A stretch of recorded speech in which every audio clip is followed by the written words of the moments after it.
You besieged my capital and bullied my only son. Do you think I'm deaf and blind? Su Long pointed at my blood-soaked robes, snarling, "Look at him. I will return the favor tenfold." The aliens begged for mercy, terrified. Su Long was peerless in his rank. Dalo Venerable stood no chance. "Sword, come." Su Long summoned his blade. Can you still fight?" I replied, "Father, hold off the Venerable. I will execute the rest myself." I gripped my true Emperor's sword, my eyes locked on Mike and the others. "Good." Su Long laughed and flashed before Dalo Venerable. He pressed his blade against the Venerable's throat. "Stay still, or I will destroy your martial foundation."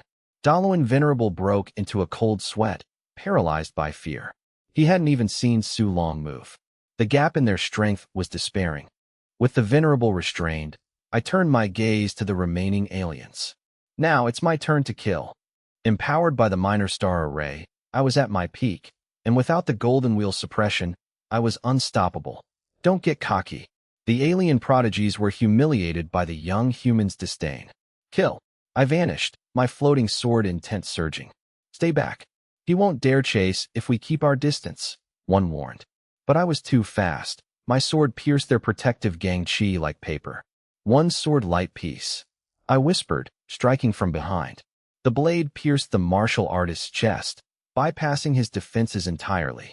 I withdrew my sword, and the corpse collapsed. The remaining aliens panicked. "Attack together." I flickered again, appearing behind another and striking him down. Slash after slash followed. I moved like a phantom, slaughtering the arrogant alien elites one by one. My sword intent was righteous and indomitable, fueled by the true Emperor's sword. I was a tiger among sheep. "Don't kill me." It was Dalo Venerable's idea, they begged. Mike stood frozen in terror. "Those who seek to kill me shall die." My voice was icy. I hunted them down relentlessly, fueled by vengeance for my people. With the Golden Wheel gone, my sword intent soared, unchecked. In moments, Mike and the dozen alien prodigies were dead. I dragged their remains into the abyss plane with a wave of my sword. You actually killed them all." Dalo Venerable watched in shock as the Nirvana Realm warriors he brought, the foundation of the Dark Knight race, were slaughtered. Young Nirvana Realm experts are incredibly rare. Most alien nations produce fewer than one per century. While the 30 I killed earlier were valuable, they were elderly with limited potential. These, however, were the elite seeds of the Dark Knight Empire, destined for the legendary realm. Their deaths cost the Empire half its foundation. They are merely alien pests. What does it matter if I kill them? I sneered, my tone arrogant and domineering. Bullying the young? Outnumbering the weak? I would kill them all. Even in death, I vowed to cast their souls into the abyss to be devoured by abyssal demon hounds. Well killed. Long live the young prince. The city walls erupted in cheers. The citizens wept with relief, their pent-up resentment finally purged. As I finished the slaughter, the Black Jade Cavalry outer squad began their charge. Boom, boom, boom.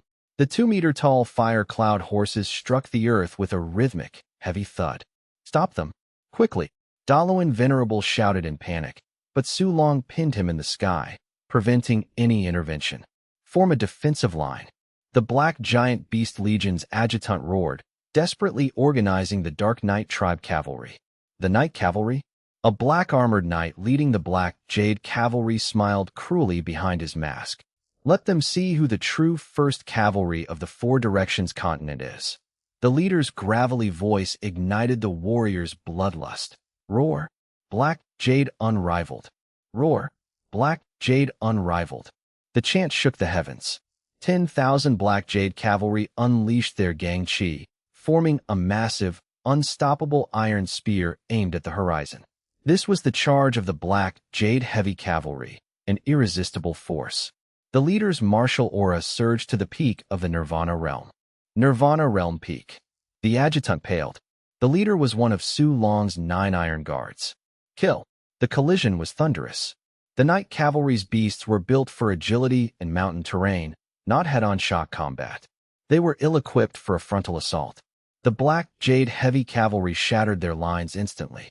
Screams filled the air as carnage ensued.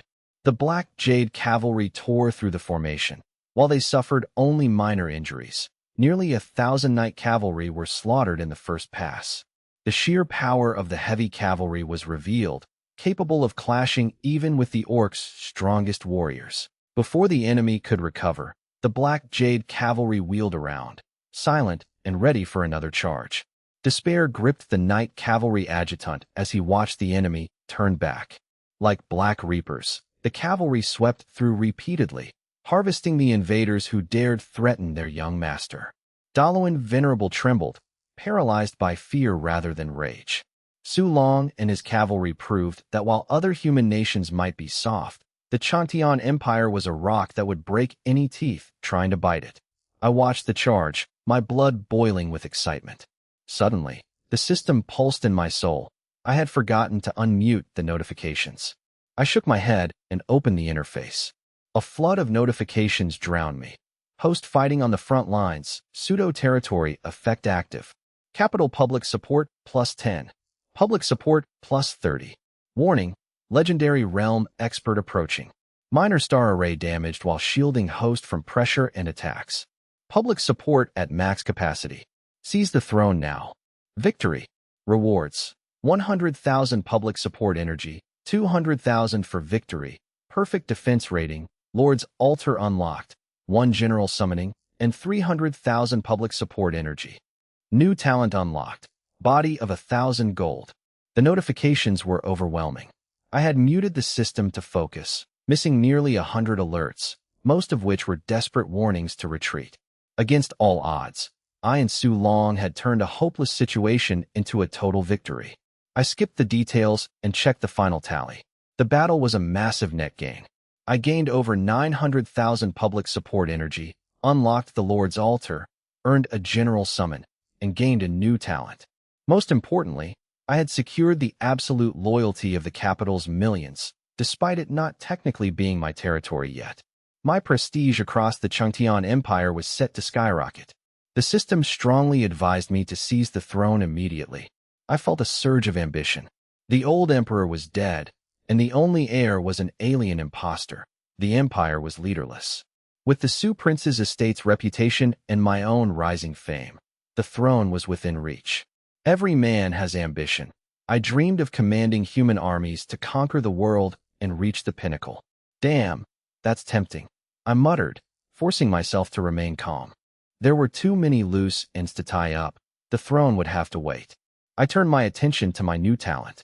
Body of 1,000 gold, second Lord talent, upgradable. Passive, life force and recovery are shared with all Legion warriors. Lifespan greatly increased. 20% of fatal damage is transferred to Legion warriors, though their damage is not transferred to the host.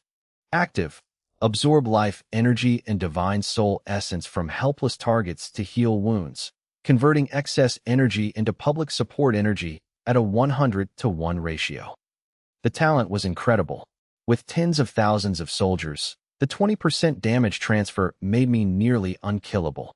It was a broken, heaven-defying skill, the ultimate tool for one-on-one combat. Unfortunately, no matter how strong my army became, the damage reduction would never reach 100%. Unless I upgrade this Lord talent. Body of 1,000 gold is not only a powerful passive but also features a domineering active effect, draining divine souls and life force. It is a divine skill, perfect for both offense and defense. I beamed. I had survived the ordeal and reaped great rewards. Despite the grueling war, the outcome left me extremely satisfied. Open Lord and Territory attributes. I commanded. The system displayed. Name, I, race, human. Territory, Baishan County. Level, 1. Lord trait, benevolent and righteous monarch.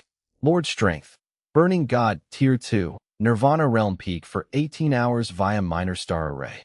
Lord talents, favorable weather, passive/territory, prevents natural disasters, boosts crop/population growth. Body of 1,000 gold, passive, active, personal, upgradable. Lord skills, Jinhuang Sword Shadow, 1 Sword Light Peace, Floating Sword Intent. Lord legions, Hubin, reserve, repeating crossbow, Black Jade Cavalry, 10,000 plus units. Lord servants, Lingener, Shangwan Waner, Lingyu, Yang Mingwei, Su Nan, Su Bo, Su Jiao, Gao Shun, Zhang Jiaoyang, Zhuge Liang. Demon servants. Andrew and 13 Imperial capital noble heads. Status: severely injured due to minor star array damage. Other: locked. Territory: Beishan County. Owner: I. Level 1. Upgrade: 100,000 public support energy. Population: 5,658,755. Troops: 5,000 Jinui. Peak solidification: 800 traversing camp. Level 5 Ninghan. 10,000 Huban. Peak Ninghan. 10,000 Juga crossbowmen. Peak solidification: 50,000 reserves. 12,000 garrison warriors. Peak enlightenment: 10,000 Black Jade cavalry. Level 1 by sway. Public support: 100. Status: worship. Energy: 968,421. Monthly gain: 565,875. Virtual buildings: Lord's Altar, Level 2 Barracks, System Blacksmith Shop, Energy Blender. I was pleased. Zhuge Liang's management had caused the population to flourish. However, my severely injured status caught my eye. I looked at Daloin Venerable, currently restrained by Su Long. I decided to test the active effect of Body of 1,000 gold by draining the Venerable's soul and life force. The battle below had ended. The Black Jade cavalry suffered only minor injuries, while the Knight Cavalry Regiment was completely wiped out. The answer to who held the continent's top cavalry was clear. Your men are dead. Now, it's your turn, I declared coldly, flashing before the Venerable with killing intent. Father, let me handle him, I said, eyes fixed on the enemy.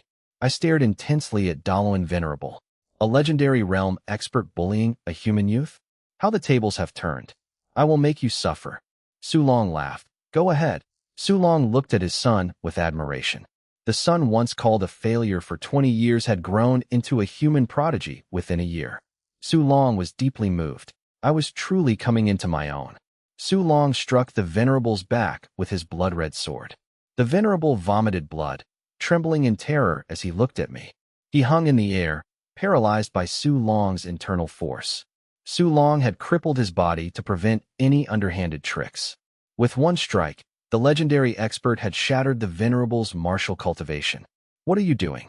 The Venerable panicked, sensing a dark omen in my gaze. You wanted to annex humanity? I'll show you the true power of our race. I stood proudly before him. I summoned a swirling, eerie blood-red energy in my palm. Seize, I commanded, channeling my lord's will. The energy transformed into blood-red threads, wrapping around the Venerable. The threads violently tore milky white and transparent energy, life, force, and soul from the Venerable's body. You can't do this, the Venerable shrieked in despair. He felt his life force and soul being ripped away, his body visibly shriveling as his legendary power vanished. With a soft sound, the Venerable's body shrank significantly. He slumped, his eyes hollow and filled with despair. Failing to conquer the capital and losing a lifetime of cultivation to a mere boy was a devastating blow. The blood threads returned to my palm, seeping into my body. I felt a warm sensation as the legendary life force mended my injuries. Soon, I was fully recovered.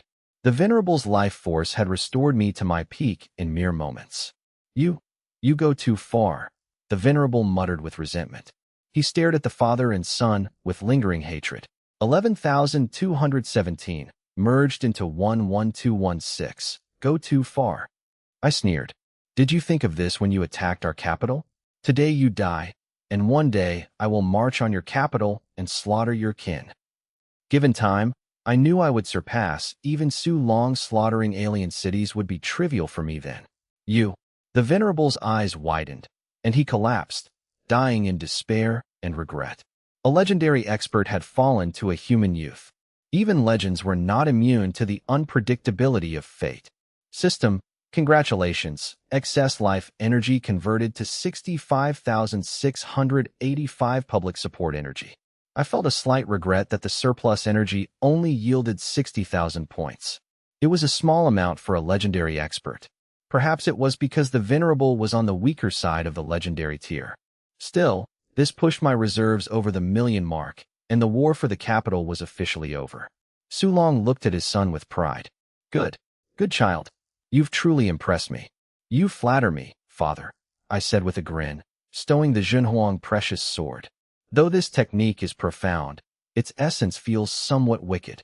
Su Long stroked his chin, eyeing my palm, now devoid of blood-red light. He laughed heartily. It matters not. A righteous heart makes for a righteous technique. A wicked heart makes for a wicked one. Remember that, Yor. Although his son practiced a technique outside the Su family's traditions, Su Long was simply relieved to see me succeed. Like any father, Su Long hoped his son would become the human race's greatest heavenly pride, perhaps even the greatest on the Four Directions continent. Touched by his father's earnest advice, I nodded. Don't worry, father, I understand. Righteous heart, righteous technique. I pondered these words, deeply moved. Su Long chuckled, grabbed my arm with his calloused hand, and the two descended onto the city wall. Greetings, God of War Su. The soldiers roared with fervent, worshipful eyes, staring at the two men of the Su family. It was these two who protected millions in the Imperial capital. Without them, the Chengtian Empire would be nothing. Rise. Su Long waved his hand, his expression grave. He signaled a black Jade cavalry guard to remove his helmet. The man's face was crisscrossed with terrifying scars. This is Su Ba. From today, his 10,000 black Jade cavalry are yours, Su Long announced with a laugh. Su Ba was one of the 9 Iron Guards, each a Nirvana realm powerhouse, the last remaining elites of the Empire. Su Ba greets the young master. He knelt, his voice deep. He lowered his proud head before me, like a knight swearing fealty to his lord. Seeing such a battle-hardened warrior, covered in the blood of alien races, pledge his loyalty, I was overjoyed. Quick, get up. I laughed, pulling him to his feet. A peak Nirvana realm expert. I couldn't be happier. Thank you, father. After ordering Su Ba to clear the battlefield, I turned to my father. Why so formal between family? Su Long playfully cuffed me on the head. Brat, my men will be yours eventually. Stop the fake politeness. I chuckled. I was genuinely moved by my father's protective love.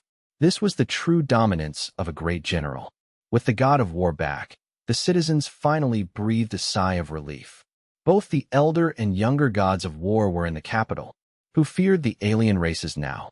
The people's fear vanished, replaced by cheers and shouts of their names. Su Long remained on the walls to handle the aftermath, while he ordered me to return home and rest. He cared deeply for his son. I deactivated the minor star array and flew back to the Su Prince's mansion. It was late at night, and the stars over the mansion were beautiful. The mansion was brightly lit. The women and servants waited at the gate, anxious for my safety. The young master is back. He's returned victorious, the servants cheered. Surrounded by the jubilant crowd, I arrived at the mansion. Military advisor Nian rushed out, faster even than Lingener. Seeing me, Nian shed tears of relief. She rushed into my arms, ignoring everything else. If anything had happened to you, I would have followed you to the grave. She buried her face in my neck, sobbing softly. I'm fine, aren't I? Don't talk about dying. It's bad luck. Anur is watching. I stroked her hair, gently soothing her. Their hidden feelings had surfaced during the heat of the battle. No woman could bear watching her beloved risk his life in such a way. Hateful. Nian blushed and pulled away, playfully hitting my chest. Though she had accepted her feelings, she was still embarrassed to show such affection in front of the maids. Young master. Lingener approached like a porcelain doll, tears in her eyes, looking deeply aggrieved. Shangwan Wanner also bit her lip, her eyes scanning the bloodstain on my robe. Seeing it, both maids burst into tears. Who bullied you? Tell me. I comforted them both. They had all watched me fight for the human race from afar. My defiant, sorrowful roar still echoed in their ears, breaking their hearts. Seeing me safe, they couldn't hold back their emotions. After soothing them, I brought the 3 women inside. They immediately insisted on bathing me and checking for wounds. I felt awkward being fussed over, but decided to let it slide for my women. Their concern went even further than I expected. Nian, ignoring my protests, summoned the best physicians and Imperial doctors to examine me. She had let go of her reservations.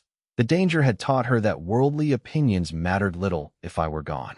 She would love me completely, regardless of what others thought. Her heart was settled. Exhausted from the battle, I ignored their fussing and fell into a deep sleep. I just wanted to rest. With my father back in charge, I could finally enjoy my life as the young master of the Sioux Prince's mansion. A quiet moment passed. I slept through the night. The next morning, I woke up refreshed and summoned the Jinhui, learning that Su Long had already handled all affairs. Aside from the officials being anxious over the emperor's death, the city had returned to normal. I dismissed the Jinhui, and Lingener entered with a basin and towel. She gently tended to me, whispering, "Young master, the master requests your presence in the study once you wake." The little fox, Anin, trotted in behind her, circling my feet. I understand." I smiled, changed into fresh robes, and patted the girl's hand. "You've worked hard these past 2 days." While I fought outside the city, the 3 women had managed the Sioux Prince's estate perfectly, proving themselves my capable pillars of support. "Serving you is my honor," she replied. Lingener's eyes reddened as she whispered, "Young master, you must never do that again. You don't know how worried Sister Nien and the others were last night." The memory of me fighting alone above the city walls still haunted her. Had Su Long not returned in time, I would surely have perished. Anin, the little fox crouched, looking at me with wide, dark eyes, as if sharing her distress over my reckless battle. "Don't worry. I promise not to take such risks again," I said, playfully ruffling Lingener's hair and tapping her nose. "And you, little one, eat well and recover. One day, I'll need you to fight by my side." I patted the fox's head. "I trust you, young master. I'll go prepare your breakfast," Lingener said softly, her heart entirely devoted to me. Lingener's devotion was absolute. I laughed, stood up, and headed toward the study. Inside, Su Long sat in a chair, examining the documents and analyses I had compiled regarding the 4 Directions continent and the Qingtian Empire. Not bad. Not bad at all, this brat." Su Long nodded in approval. As a commander stationed at the northern frontier, Su Long recognized the value of these documents and the clear growth of his son. The files contained detailed insights, intelligence, and contingency plans, including records of my recent maneuvers against the First Prince. After 20 years of perceived mediocrity, his son had finally blossomed, displaying a style remarkably similar to his own. Most impressively, my actions possessed a regal dominance tempered by a subtlety Su Long himself lacked. "Father," I entered, interrupting his thoughts. Su Long laughed heartily and gestured for me to sit. Having not seen each other for years, the two shared a private moment, undisturbed by the household staff. After casual talk, the conversation shifted to the Dark Knight race's assault. Su Long growled, "The Dark Knight race grows bold, daring to meddle in the Empire's affairs. I will make them pay." Their scheme to use the First Prince as an inside man to swallow the Empire was truly vicious. Su Long was particularly incensed because, despite the constant warring across the continent, such interference broke the established balance. The Empire had finally stabilized its pact with the Orc Empire, but the Dark Knight race's intervention threatened to shatter that peace. It remained uncertain whether the Orc Empire would now join forces with the Dark Knight race against them. Yet, Su Long was not one to be intimidated. If pushed, he was prepared to face both empires alone. "Father, how did you know to return to the capital?" I asked. Su Long's timely arrival suggested he had received prior warning of the crisis. "It was your strategist, Marquis Wu Zhuge." Su Long laughed. "He is a man of great talent. He observed the stars and warned me that the capital's light was dimming, fearing for your safety, and urged me to march back immediately. It was indeed Marquis Wu Zhuge's foresight that saved the capital and me." I understood. Can one truly predict the future and the tides of war by reading the stars?" Su Long asked, looking perplexed. "Marquis Wu Zhuge is a master.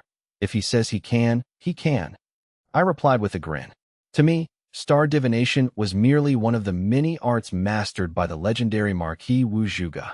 As one of the 10 great strategists, his abilities were enough to humble any general. Calculating enemies from thousands of miles away and planning across centuries were his basic skills. Where is he now? Still at the northern frontier, holding the line. The orcs have been quiet, though we must remain vigilant. My expression turned solemn. "Father, there is something I must tell you." "What is it? Are you planning to marry those 3 girls?" "That's good news. Give the Su family some grandsons. Su Long chuckled, satisfied with the 3 women who had been so devoted to his son. He held them in high regard. Su Long himself remained a man of singular devotion to my mother, never touching his other wife. Yet, he did not want his son to follow that same path. You need to expand the family. By the way, the late emperor's edict mentioned Princess Mingzhu. I'll have her brought here in 2 days. Su Long insisted, worried about the family line. Father, that's not it. I sighed. There is something more important. Su Long frowned. What? I said calmly. I want you to ascend the throne. The room fell into a deathly silence. For a long time, Su Long remained silent. He finally said, his voice raspy. When did you develop this ambition? This was a thought Su Long had buried deep, one he dared not face.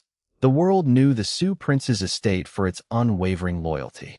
While the empire was leaderless and chaotic, the idea of replacing the old dynasty was something Su Long could never do. He was a hero of principle. Like Yu Fei, his loyalty was the source of his prestige, but it also bound him. To take the throne would be to betray his very nature. I smiled. I suspected you would refuse. Then why bring it up? Su Long frowned. Because I have decided. If you will not take it, then I shall sit upon the throne myself. The words hit Su Long like a thunderclap. You would really do this? Su Long breathed deeply. Is your ambition not too great? Our family has stood for thousands of years on the foundation of loyalty. It is not ambition, but necessity. The empire cannot go without a ruler. Do you want to see our people trampled by alien iron cavalry again? I sighed. You have no right to that position. It would be illegitimate, and our family cannot bear that shame. Su Long was angry. What if I have the right? I asked with a smile. Then show me. Su Long rose and walked out, throwing back. Do not use your schemes to seize that throne. It does not belong to you. I watched Su Long leave, smiling calmly. I knew that without my father's support, the throne remained out of reach, though I believed Su Long was the only truly suitable candidate. Unfortunately, Su Long's stubbornness was absolute. He would rather die than ascend the throne himself. With no other choice, I resolved to take the lead myself to secure the Su family's honor and the empire's future. It was a battle of wills between father and son. Lingener soon arrived with breakfast, interrupting my thoughts. After breakfast, they set aside their earlier tension and headed to the training grounds to spar. As a peak legendary realm expert, Su Long's guidance proved invaluable to my growth. Between exchanges, they discussed the return of my 2 sisters. They expected Miss Huine and Su Huimi to reach the Imperial capital in about half a month. Su Long hoped that upon their return, I would marry Princess Mingzhu. Su Long intended to return to the northern frontier soon to guard against the Orc Empire, ensuring the empire's stability. I remained silent, offering no commitment. While marrying the princess was the most logical path to the throne, I refused to treat marriage as a mere political tool. I would not marry a stranger solely for influence, regardless of the benefits. That afternoon, dozens of officials gathered at the Su prince's mansion to see me. Su Long, sitting in the main hall, was amused by their choice to bypass him. I feigned ignorance, claiming I didn't know their purpose. Su Long ordered them to be brought in. The officials entered with imposing, dignified strides. The group included former subordinates of Su Long, former rivals like Guoda, and various influential family heads. Even officials previously imprisoned by me were present, creating a heavy, tense atmosphere. Su Long narrowed his eyes, challenging their audacity. The alien threat has barely receded, and you are already itching for internal strife? He asked, his voice chilling the room. He knew many of these men had previously conspired with the first prince to suppress me. Their collective visit was an ominous sign. It was a classic political, forced abdication maneuver, a tactic the late first prince favored. Su Long demanded to know who had the courage to attempt this in his presence. Guoda stepped forward, bowing respectfully. Su Long asked for their purpose. Guoda, struggling under Su Long's pressure, insisted that the matter was too significant for the general to decide alone. Realizing they were attempting to force my hand, Su Long's rage flared. He slammed the table and rose, furious. He demanded to know who dared to stage a coup in his mansion. Su Long stood tall, his gaze sweeping over them like a blade. His presence was overwhelming. As the current god of war, his fury was enough to make even the high-ranking officials tremble. The military officials knelt in fear, but Su Long remained incensed. Guoda, though terrified, gritted his teeth and confirmed, "We are here to force the issue." Su Long's killing intent spiked. Ignoring the general, Guoda pulled out a scroll, declaring that as Minister of Rights, he acted for the sake of the Empire's millions and its thousand-year legacy. He spoke with passionate, righteous fervor. He lamented the lack of a crowned prince and the chaos following the emperor's death, framing me as the only savior. As Guoda shouted, the other officials stepped forward in solidarity. They demanded I ascend the throne to restore the Qingtian Empire's glory. Guoda knelt, weeping, and presented the petition to me, begging me to accept the mantle of leadership. The officials knelt in unison, chanting their plea. Su Long was stunned. They weren't staging a coup against his son, but begging me to become emperor. The mansion fell into a stunned silence. I continued to sip my tea, unmoved. I looked at Su Long, smiling, and asked if I should accept. The question snapped Su Long back to reality. Su Long realized this was all part of my calculated plan. Without my silent permission, these officials would never have dared to stage such a scene. Su Long sighed. He sat back down, grumbling that I had clearly already made up my mind. He realized his son had outgrown his control. Despite his lingering hesitation, his opposition was softening. I accepted the petition, telling the officials to withdraw for now, satisfied with my father's reaction. Guoda pleaded for a definitive answer, worried by my non-committal attitude. He urged me to consider the greater good. Huang Zhongyi joined the plea, urging me to take the throne for the sake of the people. The officials waited in expectant silence. Su Long scoffed, mocking their sudden change of heart after previously opposing me. The officials remained silent, knowing better than to interfere in a father-son dynamic. Deep down, Su Long simply wanted me to be safe and avoid reckless risks. His concern mirrored that of any father fearing for his child's future. His harsh words were merely a mask for his underlying love and protection. I am too young to shoulder the heavy burden of the human race and the world. It is a responsibility that could crush a man. I dismissed the officials, telling them I would consider their request. Guoda looked dejected. The officials' carefully orchestrated petition to crown me had failed. Su Long barked at the officials to leave, though he directed no anger at his son, recognizing I was asserting my own authority. Seeing his former subordinates now aligned with his son, Su Long felt a mix of bitterness and pride. His son was ready to fly. Guoda and the officials bowed and retreated. The officials were frustrated that Su Long had ruined their plan to facilitate a smooth transition of power. It was clear, without Su Long's approval, I would never accept the throne. Beyond Su Long's military control, I needed my father's validation as the heir of the Su prince's estate. This was the only way I would consider my ascension legitimate. Without my father's blessing, the throne would feel hollow. The hall fell into silence. Su Long noted, "It's not enough yet." I agreed, explaining why I hadn't accepted the crown. Servants in the hall kept their heads down, avoiding the tense atmosphere. I could take the throne whenever I wished. No one could stop me. The household and officials already treated me as their future emperor, treading carefully around me. Nian Qingyi entered, asking if they were ready for dinner. She moved with grace, her presence bringing a light, jasmine-scented air into the room. Her elegant, willow-like figure and charm were captivating. I invited my father to dine. Su Long smiled, teasing Nian Qingyi for being stern in the army, but blooming like a flower around his son. He laughed heartily, gesturing at the pair. I held Nian Qingyi's hand. She blushed, but did not pull away. She no longer felt the need to hide her affection for me. During dinner, the father and son drank and reminisced in high spirits. I kept business separate, ensuring my father remained in good spirits. I had many plans to win my father's support. I was determined to ascend the throne with Su Long's blessing. Su Long enjoyed the flattery and the wine, served by the three maids.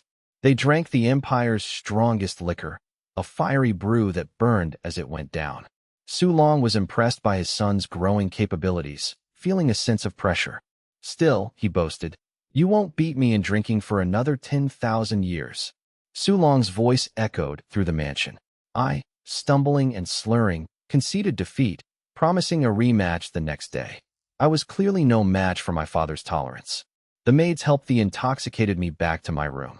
They fussed over me, scolding me for trying to outdrink my father.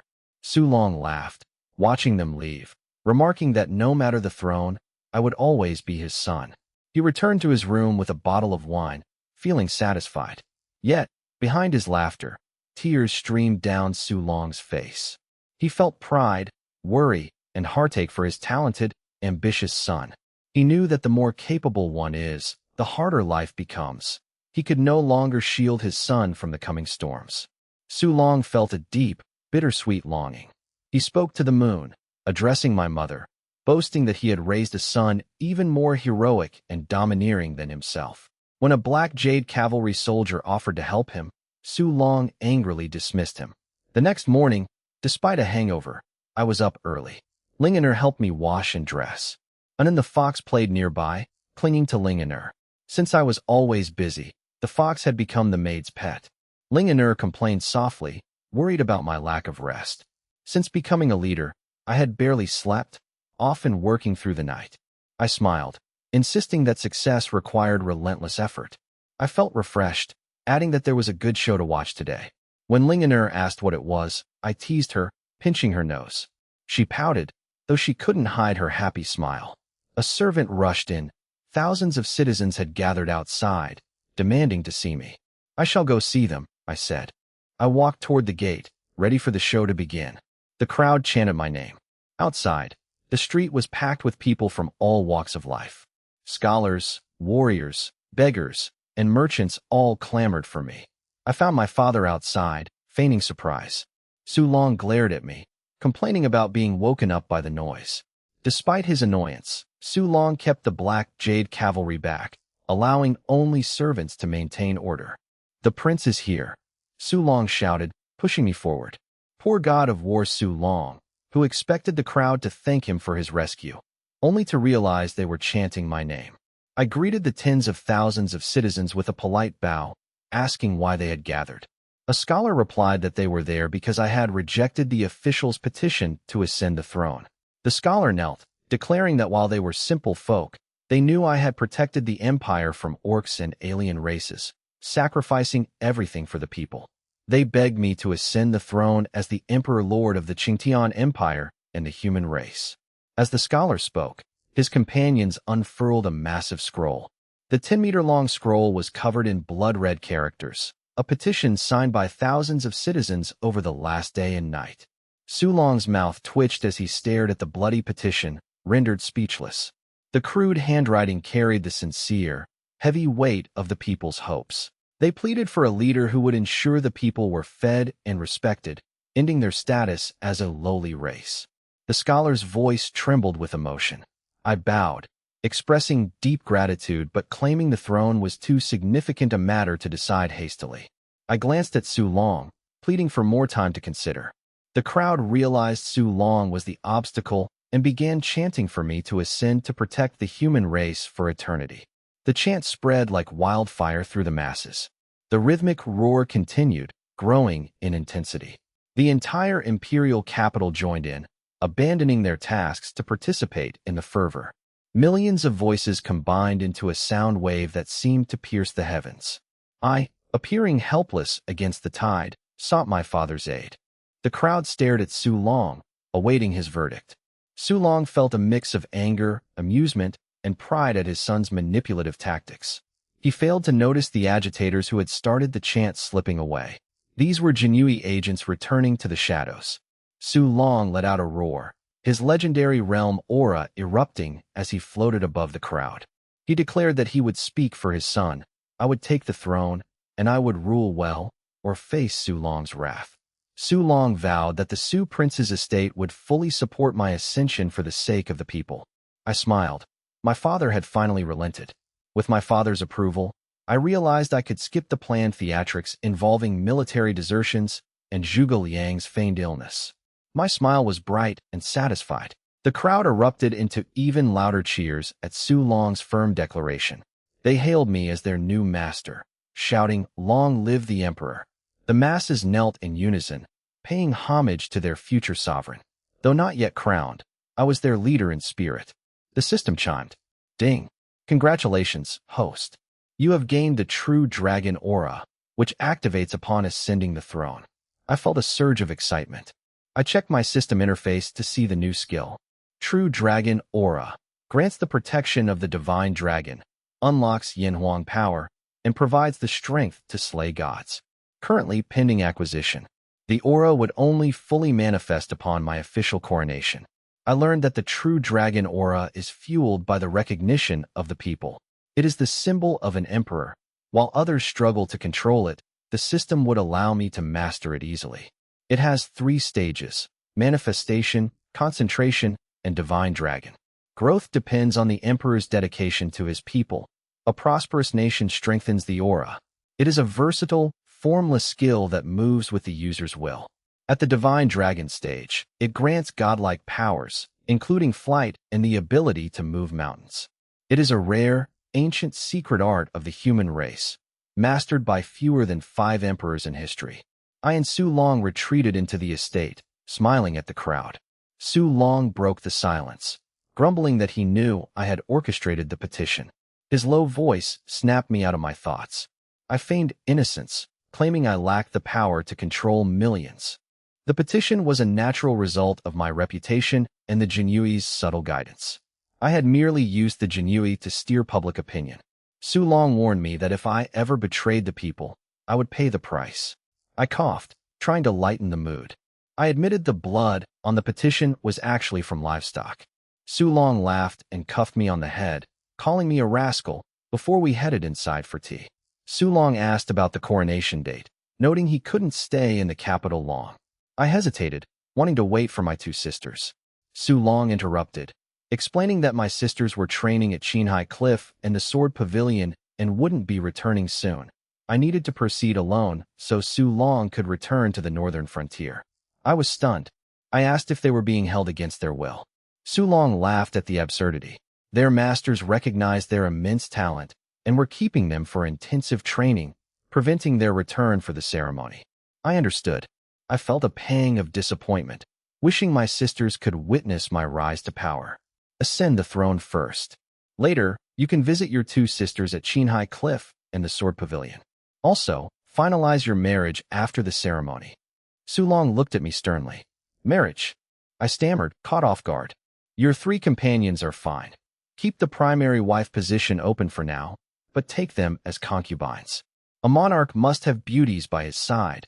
It's the rule. Su Long insisted.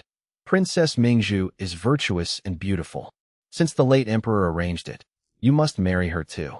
Make her a noble consort to fulfill your duty. Father, let's discuss this later. The coronation is the priority. I wiped cold sweat from my brow. I'll handle the arrangements. I'll ascend within 3 days, I promise. I hurried away. Hey, brat, I wasn't finished. Su Long sighed in frustration. Why was the boy so resistant to marriage? Su Long stroked his chin, wondering if there was a secret. In my study, I summoned Yang Mingwei, Su Jiao, Su Ba, Gao Shun, various family heads, Huang Zhongyi, and Guida. I tasked them with finalizing the coronation preparations within 3 days. I ordered Yang Mingwei to announce the change in power across the empire to minimize instability. I also coordinated with Beishan County to monitor the empire's cities. Power transitions are dangerous. I would tolerate no chaos. With the empire fragile and enemies watching, I had no time to waste. I needed to stabilize the capital and the empire immediately. I conferred with my officials until midnight. The Su Prince's estate was bustling. Su Long's training of the Black Jade cavalry echoed through the grounds. The estate's prestige had reached its peak. As I sat alone, I wondered if my 2 beloved sisters had heard the news. I remember our promise. Regardless of my status, I will overcome all obstacles to marry you both. I will not take a wife until you are my primary spouses. I whispered, never forgetting their secret vow. Their youthful promises felt like yesterday. Their faces remained vivid in my mind. 2 years had passed. I wondered if they still remembered. After the coronation, I will find them. My voice was soft, but resolute. No woman could replace them. They had accompanied me through my 3 years of transmigration, supporting me during my most helpless and desperate times. Their tenderness had always been my anchor. Deep into the night, I remained awake, savoring the bittersweet memories. Over the next 3 days, my officials worked tirelessly on the coronation. I stole a moment in my study to open the system's lord's altar to summon a new general. A monarch needs capable generals. System, begin summoning. Swish. The altar rotated, emitting an ancient, mysterious aura. Whoosh. Flickering images of myriad realms appeared as the altar performed a random summon. Swish.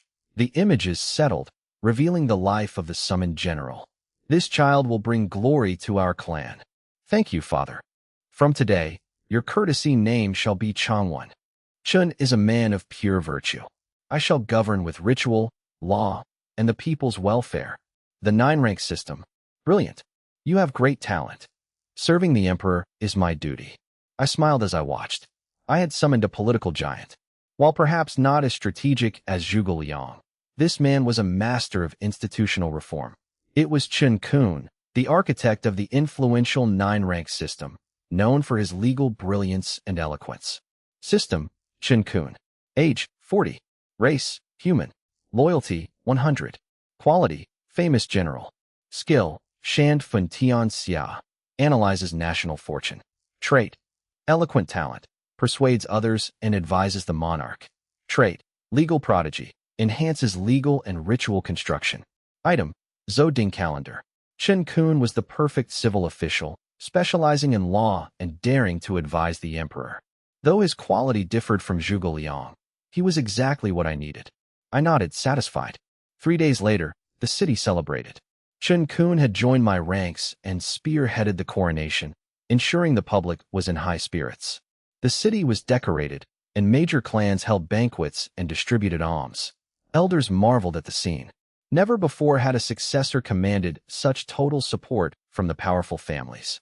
13 top clans pledged loyalty, cementing my absolute influence. My position was unshakable. I controlled the empire's political and military power with ease. This was my layout, to be a true great lord of the human race. The late emperor was buried with honors. I moved into the palace, establishing a quiet residence for myself. When one succeeds, everything follows. I replaced the palace staff with my own and had the Black Jade cavalry take over the Imperial Guard duties. Princess Mingzhu remained, while other Imperial relatives were relocated to a private estate. It was a benevolent move to avoid scandal and ensure stability. Fortunately, there were no male heirs to the late emperor, sparing me from having to use the Jinui for bloodshed. In the Imperial bedchamber, Lingener directed maids to assist me with my attire.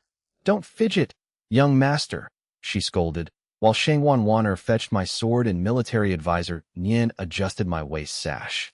Under the attentive care of Nian, Shangwan, and Ling, I finished washing and dressing. I donned a translucent golden robe embroidered with 9 5-clawed dragons, radiating an imposing, inviolable aura. The robe carried a faint dragon's majesty, making it hard to look directly at me. When I turned, the 3 women's eyes lit up. With my handsome features, sharp brows, and the golden dragons on my robe appearing ready to leap off the fabric, I looked like a true sovereign of the world. An aura of imperial authority emanated from me, compelling onlookers to kneel and chant, "Long live." Excellent. Truly a masterpiece crafted by Chun Kun's master artisans, I remarked. Military advisor Nian praised the robe, noting she had never seen such dignified and noble imperial attire.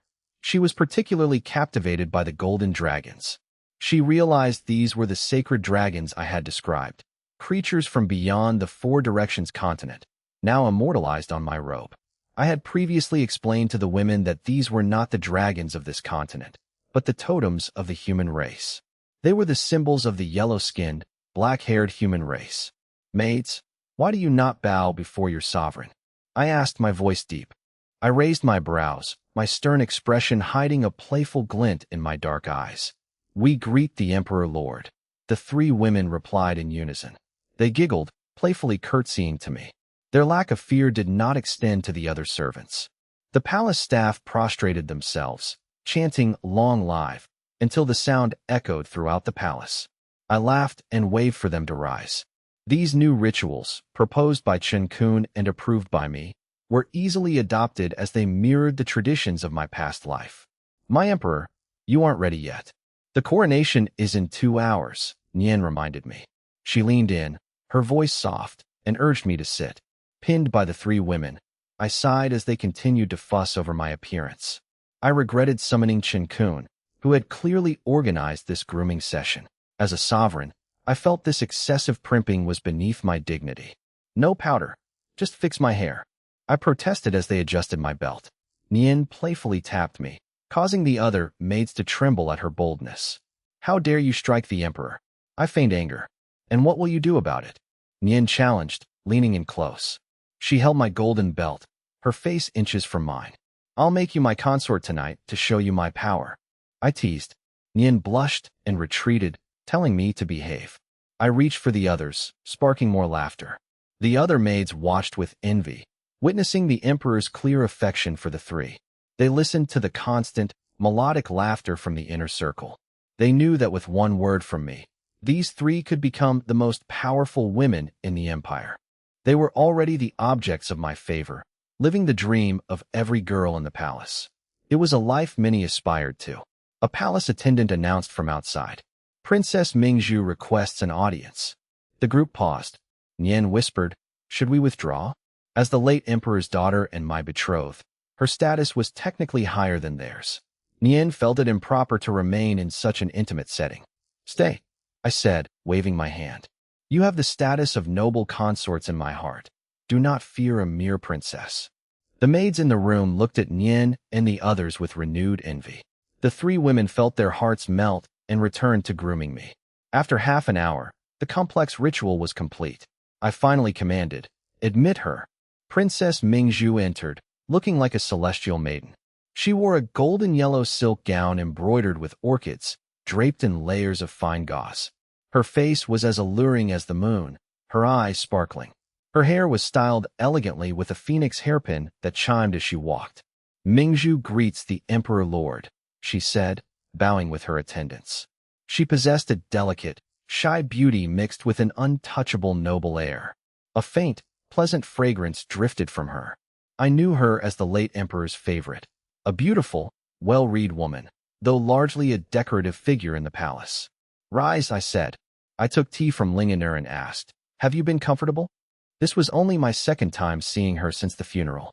I observed a trace of sorrow and apprehension on her face. I am well, thanks to your grace, she replied softly. She dared not look at me or my 3 companions. She knew her position, betrothed to the emperor, yet holding no place in my heart. Why have you come? I asked coldly. Mingzhu took a breath. Chen Kun suggested I serve you. I may lack talent, but I can dance for you. I only ask if you might grant me your favor. I realized Chen Kun had sent her to test my attitude toward her. Her words carried a mix of genuine grievance and a plea for my attention. Princess Mingzhu recalled being betrothed to the Su family's useless heir. Though I was considered a waste, my handsome appearance made the prospect of a life together seem acceptable. Yet, upon my return, I shed my reputation, ousting my stepmother, winning dual championships, humiliating an orc prince, and defending the capital, feats only a true hero could achieve. While Mingzhu was delighted, her joy was tempered by the emperor's death and her brother's rivalry with me, which led to her brother's grim execution. The revelation of the first prince's alien heritage further devastated the imperial family. Today, Mingzhu often wonders in the dead of night if she, a princess of the former dynasty, still holds a place in my heart. She wonders if the man who constantly surprised her still remembers the woman in the deep palace awaiting my hand. I pondered, a wry smile touching my lips. As a sharp man, I easily discerned the affection and resentment hidden in the princess's words. After all, which woman could resist such a heroic figure? Yet, as the new emperor, I had to consider the political implications of her status. Most importantly, I did not love her. To me, this was a matter of political interest, not romance. I stroked my chin, deciding to cut to the chase. If I were to grant you a place in my harem, which position would you choose? The palace staff knew the emperor had yet to name an empress or even a concubine, fueling endless speculation. My harem was a matter of state. My direct question to Mingzhu shocked everyone present. Could I be planning to make the former my empress to appease the old guard? It seemed absurdly hasty. The maids, including Nian, turned their gazes toward Mingzhu. Still kneeling, Mingzhu replied with genuine joy, I dare not ask for more, Emperor. I only wish to serve by your side in Qinghuan Palace. That is enough for me. She sought no title, only my presence. The maids privately lamented her foolishness in missing the chance to secure a formal position. Nian, however, whispered to me with a smile. She is clever. She knows that being in the emperor's heart is worth more than any title. They misunderstood her. Mingzhu simply longed for the man she had pined for, only to find him now an unreachable human emperor. I smiled and waved my hand. Then I grant you the rank of noble lady. Move your quarters nearby soon, and spend time with Nian and the others. I thank the emperor for his grace, she replied softly. Rise, I said. Yes. Mingzhu stood, her slender, graceful figure drawing every eye. As the crowd marveled at her quick promotion, Nian whispered, You've won another heart, you scoundrel. I laughed and stepped forward. I looked down at her delicate, powdered face, noting the trembling of her lashes that betrayed her nervousness. She was a rare beauty hidden within the deep palace. Remember, you are my woman now. No need for Qinghuan Palace. I prefer to keep my favorites close. I playfully lifted her chin. Mingzhu thanks the emperor. Her eyes, bright as stars, met mine with a mix of suppressed shyness and longing. I, usually a keen judge of character, saw only the genuine, girlish devotion of a woman pining for her beloved. I sighed internally. She truly was just a girl in love with me. I realized my recent paranoia was unbecoming. I must remain bold, crush the alien threats, and lead the human race to glory. Settling my mind, I gestured grandly. Prepare the carriage. I shall ascend the throne. Understood. The court knelt as I stood tall, my golden dragon robes shimmering with the majesty of the human emperor. The midday sun burned with late autumn heat. Minister of Rites Guo Da had prepared the yellow tables for the Imperial edict at the Taya Hall and the central platform. Meanwhile, officials set up the dragon and incense pavilions, while the Ministry of Works prepared the Golden Phoenix platform and the edict platform. The officials in charge of the ceremony stood ready. The civil and military officials stood in silence before the 999 steps of the palace. Behind them, the palace gates were thrown open to the citizens of the imperial capital, a decision I had insisted upon. Thousands of citizens waited in breathless, expectant silence. Guo checked the hourglass and signaled the musicians. The auspicious hour has arrived. Play the music. The music erupted, a thunderous, martial sound that stirred the blood like a battlefield charge. The procession took half an hour to clear the palace gates. It's the emperor, the citizens whispered in excitement. Surrounded by my warriors, I ascended the 999 steps to the highest throne. Given the human race's precarious position, I had ordered the ceremony to be held simply at the palace rather than a distant mountain. Once seated, an attendant ran down the steps and shouted, The emperor has issued a decree.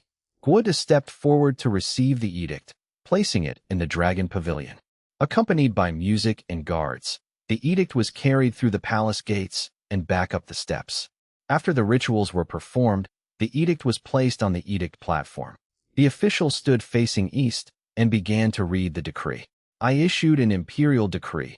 The Qingtian Empire's mandate has expired after 6,841 years. To restore order and unify the human race, I ascend the throne, renaming the empire Yanwang. This transition is ordained by heaven and supported by my subjects. A Baisui realm official proclaimed the decree with Gangqi-enhanced resonance. The crowd erupted in fervor. The Qingtian era was over. The Yanhuang Empire had begun.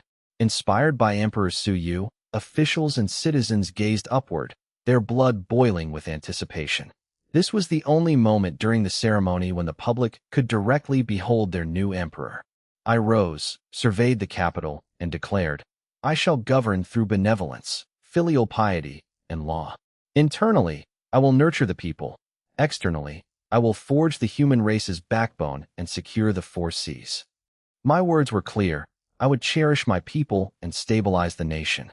Externally, I would wield the sword to restore human dignity. I fully embodied the Su family's characteristic dominance. I vowed to protect the human race and execute any who dared oppress them. The crowd roared in response, pledging their lives to the Emperor and the Empire. Officials and citizens knelt in a grand kowtow, expressing gratitude for the Imperial grace. Long live the Emperor! 10,000 years. The thunderous chant rippled across the capital, echoing the resolve to build a strong future. The slogan, "Forge the backbone, pacify the four seas," repeated incessantly. Millions of voices merged into a single, defiant roar of human spirit. For too long, the human race had been treated as ants by the strong races of the Four Directions continent, a national humiliation. A rumble shook the earth.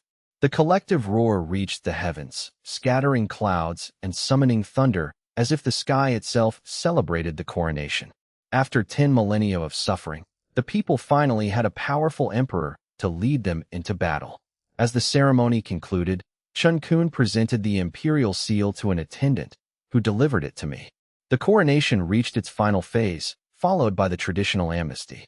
Disliking mass pardons, I only spared specific former officials, stripping their titles and sending them home. With the national treasury depleted by the northern frontier wars, I lacked gold for rewards. Instead, I utilized official appointments. Adopting Chun Kun's 9-rank system, I abolished traditional hereditary titles, replacing them with a meritocratic ranking system. To appease my officials, I introduced a vast array of new titles from historical records. Su Long was named Grand Marshal and General-in-Chief, rank 1. Zhuge Liang was appointed Strategist General and Right Chancellor, rank 1. Chun Kun became Minister of Works, rank 2. Gao Shun was named Vanguard General, rank 3. Yang Mingwei was appointed Commander of the newly formed Brocade Cloak Bureau, rank 3. The officials, briefed by Chun Kun, accepted these changes without surprise. While hereditary titles were gone, the core interests of the officials remained intact. The new structure prioritized the Su family and my inner circle, consolidating political power. I promoted my loyalists while keeping old officials in check, planning to evaluate them further later. Routine closing rituals followed the appointments. I performed the final rites, concluding the ceremony by nightfall. Unseen by the crowd, a virtual dragon manifestation formed in the sky and descended into my body. This was the true dragon aura, confirming my legitimacy. System, new territory acquired. System, true dragon aura acquired. As I returned to my quarters, the system confirmed the aura was now unlocked. Having felt a strange energy within me earlier, I finally had time to investigate. I dismissed my attendants, holding more power than any previous human emperor. With the military loyal to Su Long and the civil service led by Guoda and Chun Kun, my control was absolute. Thanks to the Jinyui's propaganda, my reputation among the people was unprecedented. My attendants trembled in my presence, terrified by my overwhelming aura. They bowed and retreated. Alone, I asked the system, "Can I use this true dragon aura now?" System, the aura has been refined and merged with your body. You may use and cultivate it at will. I was delighted. Unlike my predecessors who struggled to access this treasure, I could harness it immediately. This gave me a massive head start in my cultivation. I focused on the pulse of energy within my veins. A profound, fiery sensation surged through me, mirroring the flow of my blood. The energy felt like a war anthem, inciting a desire to roar. Glowing specks of light, like fireflies, began to orbit me. The cyan hue signaled the awakening of the true dragon aura. Within my consciousness, the true Emperor's sword appeared. A cyan dragon phantom emerged, roaring as it coiled around the sword, merging perfectly. The dragon's tail anchored the hilt while its head crowned the blade, appearing as an intricate carving. The sword now radiated a faint, majestic dragon pressure. As the fusion completed, the light around me intensified. The cyan radiance lifted me into the air. Furniture was pushed aside by the sheer force of my aura, creating a 2-meter vacuum around me. A pillar of cyan light erupted, with the dragon phantom swirling within it. Boom! A dull thud echoed in my heart, like a drumbeat, as a faint but potent true dragon aura began to coil around me. I snapped my eyes open and shouted, "Emerge!" Energy surged from within me. I flicked my hand, forming a claw. A cyan dragon claw materialized, glowing intensely.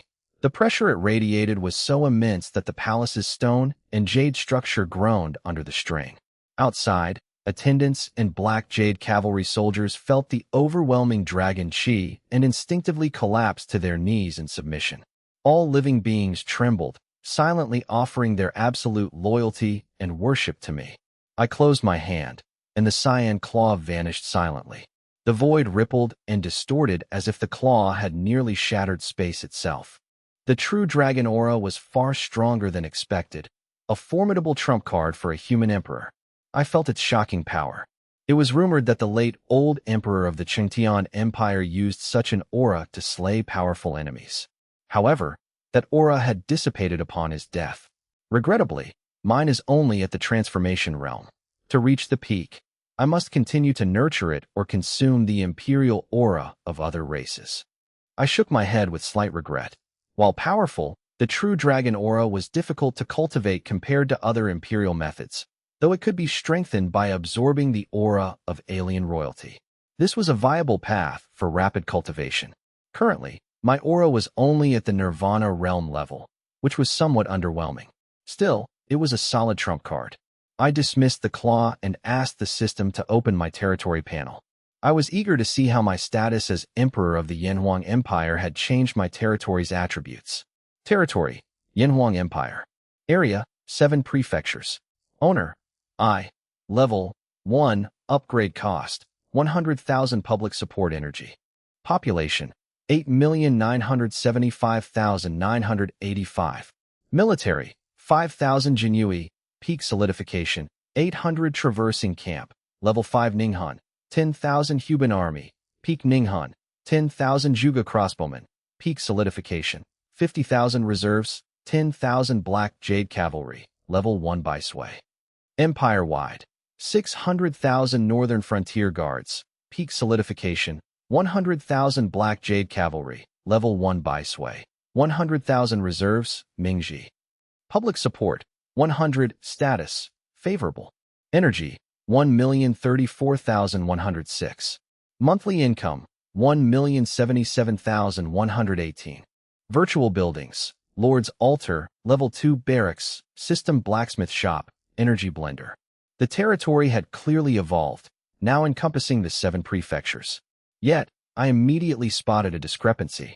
Strange, is the population count wrong? I muttered, frowning. The previous emperor claimed a population of over 100 million. Even if exaggerated, the 7 prefectures should hold at least 20 to 30 million. Why were there only 8 million? Had the system swallowed the rest? I worried, as population and support were vital for generating energy. System, why is the population so low? I demanded. Host, the system only records citizens who meet the public support threshold to protect your stability, as the empire is vast and complex. The system replied, my current reputation only secured the loyalty of those in the imperial capital and Banished County. The other 6 prefectures remained indifferent. People support those who benefit them. The people of the capital and Banished had received my grace, but the other 6 prefectures had not. They accepted me as the new emperor, but felt no genuine loyalty or worship. I realized the implication, but they are still my subjects. Why not include them? I asked, my eyes glinting. Host, if their public support is below 50, they generate no energy. Including them would drastically lower your average public support and reduce your total energy yield. Do you wish to proceed? The system sounded helpless. It was acting in my best interest. Forcing the inclusion of disloyal subjects would be counterproductive. Fine, leave them out for now, I said, laughing awkwardly. They were still my subjects, but I would have to earn their hearts.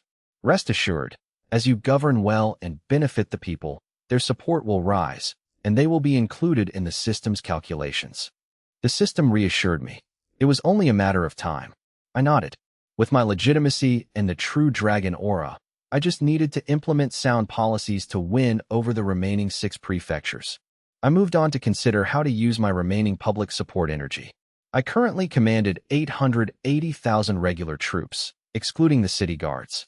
Supporting 800,000 troops with a population of 20 million was a heavy burden. Moreover, most of these troops answered to God of War Su Long in the north, I had little direct control and limited domestic support. I sighed. I had to stabilize the interior before I could conquer the continent. System, upgrade the territory. I decided to prioritize the upgrade over expanding my legions. Upgrading would unlock new Myriad Realms Mall items, troop blueprints, buildings, and potentially new Lord talents. It was the most logical move. Ding. Consuming 100,000 public support energy to upgrade territory. My energy reserves plummeted. A white light radiated from the Lord's altar, enveloping the virtual buildings. Once the light faded, the upgrade was complete. Aside from more intricate patterns on the altar, there were no obvious visual changes. As I wondered about the results, the system displayed the new territory attributes. Territory level 2. Upgrade cost 1 million public support energy. Population 8,975,985. Military 5,000 Jinui. Peak solidification realm 800 traversing camp. Level 5 Ninghun realm. Public support 100. Status favorable. Current energy 934,106. Monthly yield 1,077,118. Virtual buildings Lord's Altar, Level 2 Barracks, System Blacksmith Shop, Energy Blender. Available upgrades / new buildings. Yuan Pavilion, Level 1 Emperor Statue. As I reviewed the changes, the system chimed. Ding.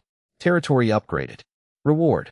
1 draw from the Lord's Altar and 1 roulette draw. I noted the 2 new building slots and 2 extra draws. Though no new Lord talent was gained, I was satisfied. I realized early upgrades were cheaper and provided consistent altar access, a clear system boost to my strength. Since a manual altar draw costs 1 million energy, I decided to build both new structures immediately to bolster my influence. Yuan Pavilion increases citizen intelligence and potential. Cost 100,000 public support energy. This building provides a passive buff. While subtle initially, its long-term impact on talent development is immense. It accelerates martial Dao cultivation and academic research for the populace. A strong empire relies on its base to provide a steady stream of talent. I initiated construction. A white jade hall appeared beside the Lord's altar. 100,000 energy was deducted. Level 1 Emperor Statue, Miracle Building. Increases public support, mitigates negative policy effects, and strengthens loyalty. Cost 500,000 energy. Combined with the Yuan Pavilion, it ensures both intellectual growth and absolute loyalty. I gritted my teeth and spent the 500,000 energy. With my energy reserves depleted, I couldn't afford new items from the Myriad Realms Mall. I decided to wait for next month's income.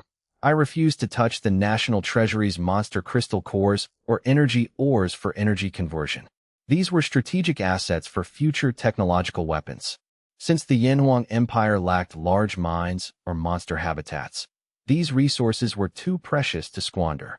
Dusk fell. A palace maid brought dinner to my study. I had forbidden interruptions during my work. With the power transition fresh, I remained on high alert. Late at night, my bedroom door opened. Only Su Long or my 3 personal maids would dare enter. It had to be one of the women. I didn't look up. What is it? Why aren't you sleeping? Emperor Lord, it's me. Mingzhu. I looked up, startled by her soft voice.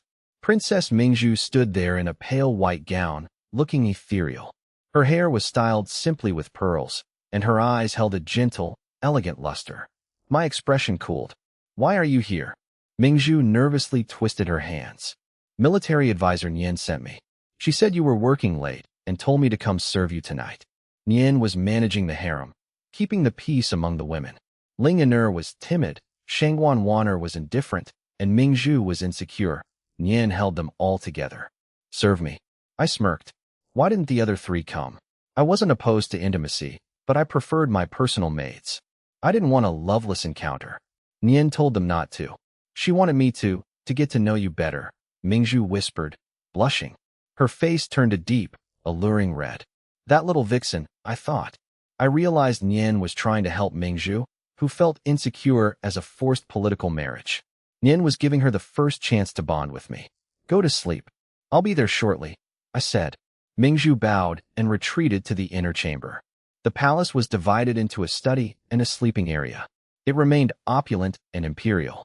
An hour later, Lingener entered with tea. Where is she? She asked, confused. I allowed them to call me young master, out of habit. I know Nian sent you to spy. I laughed, flicking her nose. Mingzhu is inside, probably asleep. I returned to my map, analyzing the surrounding powers. Then, why aren't you going in? Lingener asked, struggling with her shyness. She had a mission to report back to the others. Women were always gossiping. I shook my head. She's an innocent girl. I won't force her. It wouldn't be proper before marriage. I respected her, regardless of my status. I refused to sleep with her without a foundation of affection. But I can't report back to Nian if you don't go in. Lingener pouted innocently. The three virgins were shy yet excited about the prospect of serving me in bed, but too embarrassed to speak. They pushed Princess Mingzhu to test my intentions. With me refusing to sleep, they wouldn't be able to pry into the details tomorrow. How about you serve me instead? I promise I'll sleep right now. I teased. I looked up at Lingener with a wicked grin. You're too mean. I don't want to. Blushing deeply, Lingener abandoned her ink-grinding duties and fled the room. Ha! I chuckled at the girl's extreme shyness. As I prepared to grind the ink myself, a pair of fair, gentle hands reached out. Emperor Lord, let me do it. A soft voice murmured, laced with tenderness and bitterness. I looked up to see Princess Mingzhu in her undergarments. Avoiding her exposed skin, I focused on the map and gave a cold hum. The atmosphere turned silent until Mingzhu asked, "Do you hate me?" I replied, "Why would you think that? I came to serve you, yet you remain unmoved, while you are kind to Aner. Have I done something wrong?" Mingzhu gathered her courage to speak, fearing she might appear to be fighting for favor, but she felt she would burst if she kept silent. She felt slighted that I ignored her while chatting happily with Aner. She wasn't jealous, just hurt. I sat up straight and looked at her. In her thin undergarments, with her innocent eyes and aggrieved expression, she was incredibly alluring. Yet, my dark eyes remained clear and rational. My steady gaze made Mingzhu freeze, fearing she had angered me. She lowered her head, too timid to speak. She peeked at me. I sat upright, my composed, scholarly demeanor unshaken by her beauty. "Do you think my refusal to enter the bedroom violates your wishes?" I asked calmly. Mingzhu panicked. "No, it's not like that." Her eyes welled up with tears, her voice trembling with shame and fear. She feared she had committed a grave error. In this patriarchal society, displeasing one's husband was a serious fault. Moreover, my status meant my moods affected the entire empire and my harem. Seeing her genuine fear and grievance, I softened. "Mingzhu, I am the human emperor, not a man driven by base desires. I will not force you simply because of the late emperor's decree. If you stay, you shall be a noble lady, not an empress. If you are unhappy, tell me, and I will ensure you live a carefree life. Do not act against your heart for the sake of a decree." My voice was calm but firm. I was human. I found Mingzhu, a former princess of stunning beauty, highly desirable. However, as a transmigrator, I refused to force myself upon a woman who resisted me, regardless of my status. It was my personal principle. If she truly refused me, I would simply let her live as a guest, untouched. My words panicked Mingzhu. Was I driving her away? She had long harbored feelings for me and was overjoyed to be my concubine. Her heart trembled, and her face filled with confusion. If she lost the emperor, where could she go? She felt a deep sense of injustice. Did I have no feelings for her? Could I not see her devotion? She didn't seek wealth, only my company. Tears streamed down her face like broken pearls. As tears stained the map, she sobbed. "I'm sorry, Emperor Lord. Please punish me." She felt a bitter, hollow ache as she begged for punishment from the man she loved. "It's fine," I said, bewildered. "Why are you crying? Did I say something wrong?"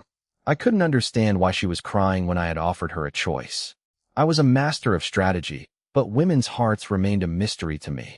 Mingzhu wept, her body trembling. My words had only deepened her sorrow, leaving her eyes red and swollen. She had sacrificed her pride to offer herself, only to be met with such detachment. "Stop crying," I said, grabbing her hands to comfort her. I couldn't bear to see my women in tears. "Please don't send me away. I won't fight for favor anymore. I just want to stay by your side, even if it means death." Her voice was hoarse and heartbreaking. She had abandoned all courtly decorum, sobbing as if she might faint. Her raw, naive devotion moved my heart. "You silly girl." I realized she had completely misunderstood my intentions. She had interpreted my words as a warning against competing with the other women. "It's all right. If you want to serve me, I agree." I stood up and pulled her toward the bedroom. I finally understood her perspective. Mingzhu's heart fluttered. Despite her tears, she felt a surge of shyness and anticipation. It was a mix of embarrassment, fear, and desire. She was flustered, her lack of experience making her instinctively nervous. "But the map is ruined because of my tears," she murmured. She stood still, hesitant to enter the inner chamber. Her tear-streaked face and shy, fearful expression only made her more alluring. "The map? You are far more important." I smirked, scooped her up into my arms, and laughed. "Come, serve me." "Ah." Mingzhu blushed deeply, burying her face in my chest as her heart raced. The Emperor was actually holding her. Spring nights are short, and the sun rises high, leaving the Emperor reluctant to attend the morning court. After a night of indulgence, Lingener waited outside the bedchamber at dawn to assist me with my morning routine. "I told you, if it's too early, rest more. Let the maids handle this," I said. I spread my arms, letting Lingener gently fasten my jade belt, her movements as tender as a devoted wife. "But Lingener is your maid, my lord," Lingener murmured, her eyes darting toward the dragon bed, curious about the woman hidden beneath the covers. "Don't look, you'll have your turn eventually," I teased, pinching her nose. Blushing, she retreated as I laughed and headed to court. Once I left, Nian Qingyi and Shangguan Wanner slipped into the chamber like kittens, joining Lingener to investigate the bed. "Ah!" A startled cry was followed by giggles as the four women shared secrets, the maids outside keeping their heads down to avoid the harem's private affairs. A new emperor's ascension usually calls for amnesty and celebration. However, following my hint, Chen Kun rejected these proposals, citing national interest and decorum. Thus, the morning court session began immediately the day after the coronation. Sensing the shift in political winds, the officials felt an oppressive atmosphere as the session commenced. "Court session, begin." The eunuch's sharp cry echoed as officials filed into the hall in strict order. "Welcome the Emperor," the eunuch announced again. I entered, wearing my imperial robes and jade crown. The officials knelt, chanting "Long live the Emperor" 3 times. "Rise, my subjects," I replied, satisfied with their display of loyalty. I sat upon the throne, looking down at the solemn rows of civil and military officials. I scanned the 100 officials below. The intoxicating power of kingship surged through me until Su Long coughed, snapping me back to reality.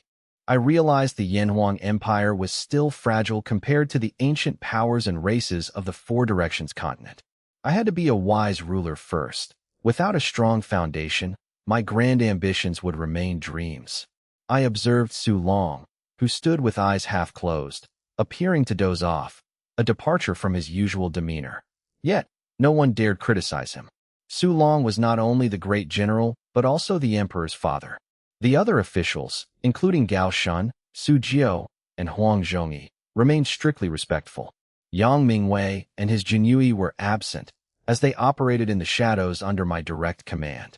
While 100 officials seemed impressive, it paled in comparison to the thousands that served the great empires of old. One day, the Yanhuang court will be filled with talent, I thought, remaining silent for a moment. "Are you all mute, or still hungover from last night?" I asked with a faint smile. Chen Kun stepped forward, bowed, and requested to speak. Chen Kun presented the state of the empire. Thanks to my favorable weather talent, the nation was stable, and the transition of power had been smooth. The coronation had caused no significant domestic unrest. Both I and Chen Kun knew this was because they had avoided touching the core interests of the powerful clans during the transition. But today, I intended to strike. I aimed to centralize military, economic, and land power, using the momentum of my coronation to dismantle the influence of the aristocratic clans. They would either submit or face destruction. After some performative praise, the real agenda began. Chen Kun detailed the domestic situation, prompting me to ask, "So, the Yanhuang Empire is entirely without worry?" I knew that with my passive talent, any major crisis would be an anomaly. Chen Kun replied, No, there are grave hidden dangers, unstable borders, excessive fiefdoms, private armies, and rampant corruption. The officials held their breath. The Chuntian Empire had long rewarded military and academic merit with land and private estates. These fiefdoms were technically imperial, but the lords held absolute control over them. Oh, and what is your strategy, Minister Chen? I asked, my tone unreadable. Reduce the fiefdoms, conscript the private armies, and purge the corrupt. Rule by law and the people. That is the kingly way. Chen Kun's response was firm and immediate. It was clear to all that this was a coordinated act to justify the centralization of power. The old guard officials began to panic. A third-rank official stepped forward, bowing deeply. Speak, I commanded. While corruption must be purged, reducing fiefdoms is a deep-seated issue. It is unwise to act so soon after the coronation. The official spoke with extreme caution. They all knew my temperament was as domineering as it was calm. Chen Kun retorted sharply. Minister He, you are wrong. The entire land belongs to the emperor. What he grants, he can reclaim. The official was left speechless by the accusation of treason. To oppose the emperor's policy was to invite the charge of rebellion. I only fear for the foundation of the state. Minister, he stammered, sweating profusely. Chen Kun continued to press his argument, turning the court into a debate between the two. The fiefdom system had existed for a millennium. Changing it would inevitably cause turmoil. I understood this perfectly. However, I could no longer tolerate states within the state. Having risen from Beishan County, I knew how difficult it was to reclaim land once it was granted away. This was my only window of opportunity to consolidate power. Enough, I interrupted, my voice silencing the hall. My mind is made up. We adopt Chen Kun's policy. Clans must surrender their lands. Private armies are limited to 500 men, and the rest will be conscripted. As for the corrupt, the Jinui will handle them. My decree echoed through the hall. The court fell into a stunned silence. No one dared to speak or offer support. The policy favored the emperor over the officials, causing hesitation. Yet, fearing my ruthless reputation, no one dared to be the first to openly defy me. Emperors often struggle with the constraints of their court, a common reality in most duchies and empires. Centralization is every emperor's dream, though few achieve it. I narrowed my eyes, a cold glint appearing as I asked, "Well, did you not hear my command?" The officials exchanged glances, their hesitation evident. They knew the emperor was displeased. However, protecting family interests was paramount. Many noble clans had survived through countless regime changes, prioritizing their own survival above all else. Just as some were steeling themselves to resist, an interruption occurred. A servant rushed in. "Your Majesty, 13 noble patriarchs, led by the Su family, request an audience." The atmosphere in the court grew heavy. The new officials felt a sense of foreboding. Were the Su family and their allies uniting to defy the emperor? The new officials looked grim, while the old guard felt a glimmer of hope that someone was finally challenging me. "Admit them," I commanded with a wave of my hand. The 13 patriarchs marched into the hall, exuding a formidable presence. All eyes turned to them, save for Su Long, who remained composed. I asked, "What brings you here today?" The Su patriarch bowed deeply. "We come to serve." Hearing of the empire's new foundation and the wars in the northern frontier, we regret our age prevents us from fighting for the nation. His speech was stirring and passionate. The old officials, however, felt a sudden, uneasy premonition. "We have gathered to offer our treasures to aid the empire and the emperor," the Su patriarch declared. "Aid, you say? Tell me more," I replied with a smile. "Our 13 houses offer our lands, 10,000 private soldiers, 1.3 billion gold coins, 3 tons of monster crystal cores, and 1 ton of energy ore." The patriarch's booming voice stunned the court. They were shocked not by the wealth, but by the fact that these families were voluntarily emptying their coffers for me. The list of assets was so vast, it would cover years of imperial tax revenue. As the Su patriarch finished, Chen Kun loudly praised, "Excellent. A true model of nobility." The emperor's loyalists beamed, while the old guard's faces turned ashen. They had hoped these families would lead the resistance, not surrender their power and land before the emperor even demanded it. It wasn't a forced reduction of power. It was a desperate scramble to please the emperor. Silence fell over the hall, save for Chun Kun's praise. It was clear. These 13 families were already my people, acting as my pawns to set a precedent. Ha ha ha, excellent. I laughed. Your patriotism is commendable. I shall grant each of your families a piece of my calligraphy. Servants brought ink and paper, and I swiftly penned 13 scrolls. The scrolls read, bestowed by the emperor, a virtuous family. They had traded their entire legacy for 8 characters. The old guard felt a deep sense of despair. Resistance was now futile. Conversely, the 13 patriarchs were overjoyed, the Su patriarch weeping as he knelt to receive the gift. They bowed in gratitude, knowing the true value of the emperor's favor. With this, their families were branded as imperial favorites, ensuring their future security as long as the Yanhuang Empire stood. To be favored by the emperor was the ultimate goal of any courtier. Yet, some still felt the sting of losing a 1,000-year legacy for mere recognition. They were pained by the loss. You may withdraw, I said. I added that officials would be sent to collect the donated assets. After they left, I smiled at the remaining officials. I am in a good mood. Who else wishes to offer their treasures? It was a clear ultimatum. Trade your wealth for favor, or face the executioner and the confiscation of your entire estate. Silence filled the room. What? Do you intend to defy my decree? I asked, continuing to write. I remained focused on my calligraphy, seemingly amused. The officials were terrified. One official finally knelt, pleading, Your Majesty, we will gladly offer our wealth, but our lands are our ancestral legacy. We cannot abandon our descendants. He wept openly before the court. The previous emperor's habit of granting fiefs had left most nobles holding land. While no single fief threatened me, they hindered my ability to govern the grassroots. Local lords often defied imperial policy, and their abuses of the populace ultimately damaged my public support. I realized the nobles were using me to take the blame for their own mismanagement. Oh, I stopped writing. Picked that up and read it to the court. A servant picked up the paper and read the words aloud. Under the vast sky, all is the emperor's land. All who dwell within are the emperor's subjects. The court fell into a deathly silence. The words radiated my absolute authority and my ambition to conquer the 4 directions continent. The official, however, turned pale, realizing the emperor's resolve was unshakable. Your Majesty, He tried to retract his words, trembling.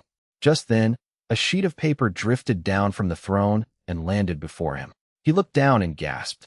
He collapsed, his face drained of color, paralyzed by terror. On the paper was a single, murderous character. Kill. The court shuddered.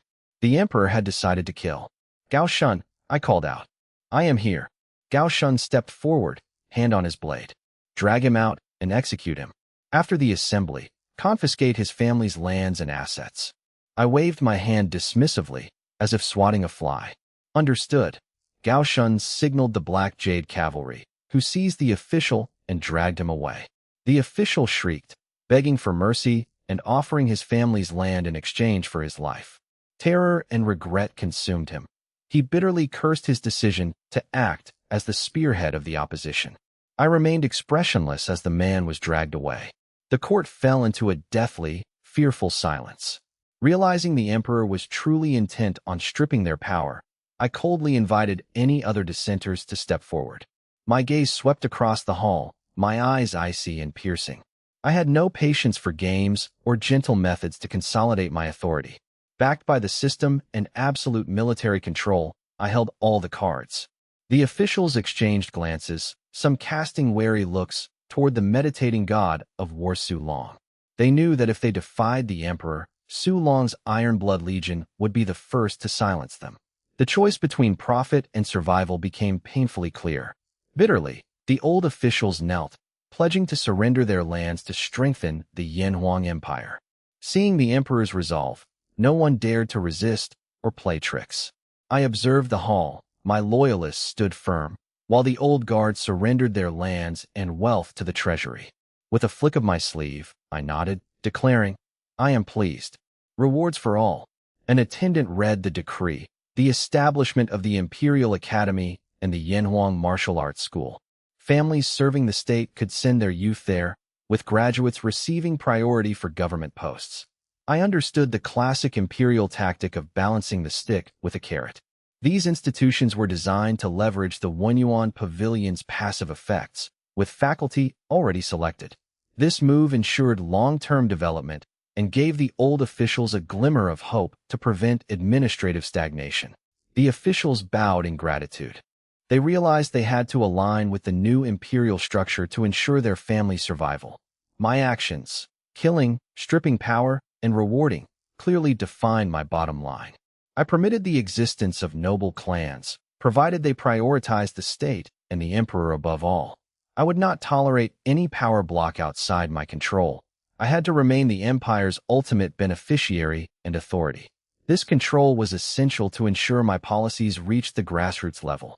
With the capital subdued, Chen Kun raised the issue of the 7 prefectures and the powerful, entrenched local lords. These lords held significant land and private armies. While not an immediate threat, pushing them too hard could trigger unnecessary chaos. Chen Kun suggested a moderate approach, but I smiled. Summon them to the capital. I will meet them personally. If I couldn't handle my own domestic power, I had no business conquering other empires. Chen Kun bowed and retreated. I proceeded with a series of personnel reshuffles, demoting most old officials while keeping my loyalists in place. I offered them a path forward, served the emperor with their best talent to revitalize their families. The new academies would undoubtedly become the most coveted institutions among the nobility. I, however, was indifferent to the hype. Gao Shun was assigned to the Imperial Guard and the martial arts school, while Su Ba and Su Jiu assisted. Zhuge Liang was stationed in the northern frontier to guard the empire alongside the god of war. This served as compensation for me taking military advisor Nian away from the front. It was widely assumed she would eventually enter the imperial harem. With Chen Kun and Guo De managing daily affairs, I only needed to approve major policies. Following the power stripping, the officials obeyed my every command. Resistance and questioning vanished, replaced by diligent implementation. Despite my perceived tyranny, I was actually quite pragmatic. I delegated significant authority to my ministers, leaving many puzzled by my strategy of centralizing power while distributing administrative duties. As the assembly ended, the officials kowtowed in a grand display of submission. The hall was filled with bowed heads, including Su Long's. I walked out, leaving the officials in a state of absolute awe and terror. They understood now. Their emperor was a true autocrat, unconstrained by nobility or enemies. I sought to break all shackles and reach the pinnacle. I would slaughter any who stood in my way. I headed straight to the Imperial study. I intended to use my latest summoning opportunity, hoping for another stroke of luck like Chen Kun. I knew from experience that such luck was rare. Yet, feeling a strange intuition, I felt today would be different. I summoned my key officials, locked the study, and prepared to invoke the system. The Lord's altar appeared, pulsating with mysterious energy. A vision manifested, a hero pledging his life to his lord. A handsome youth in white armor, mounted on a white horse, charged through a sea of enemy black cavalry. Amidst the cries of a retreating army, the warrior turned back to rescue his lord's family. His voice rang out, fearless as he plunged into the enemy ranks. Surrounded, holding an infant, he fought with unwavering resolve and murderous intent. I am Zhao Zilong of Changshan. He carved a path through the enemy, a hero of unparalleled courage. The system chimed.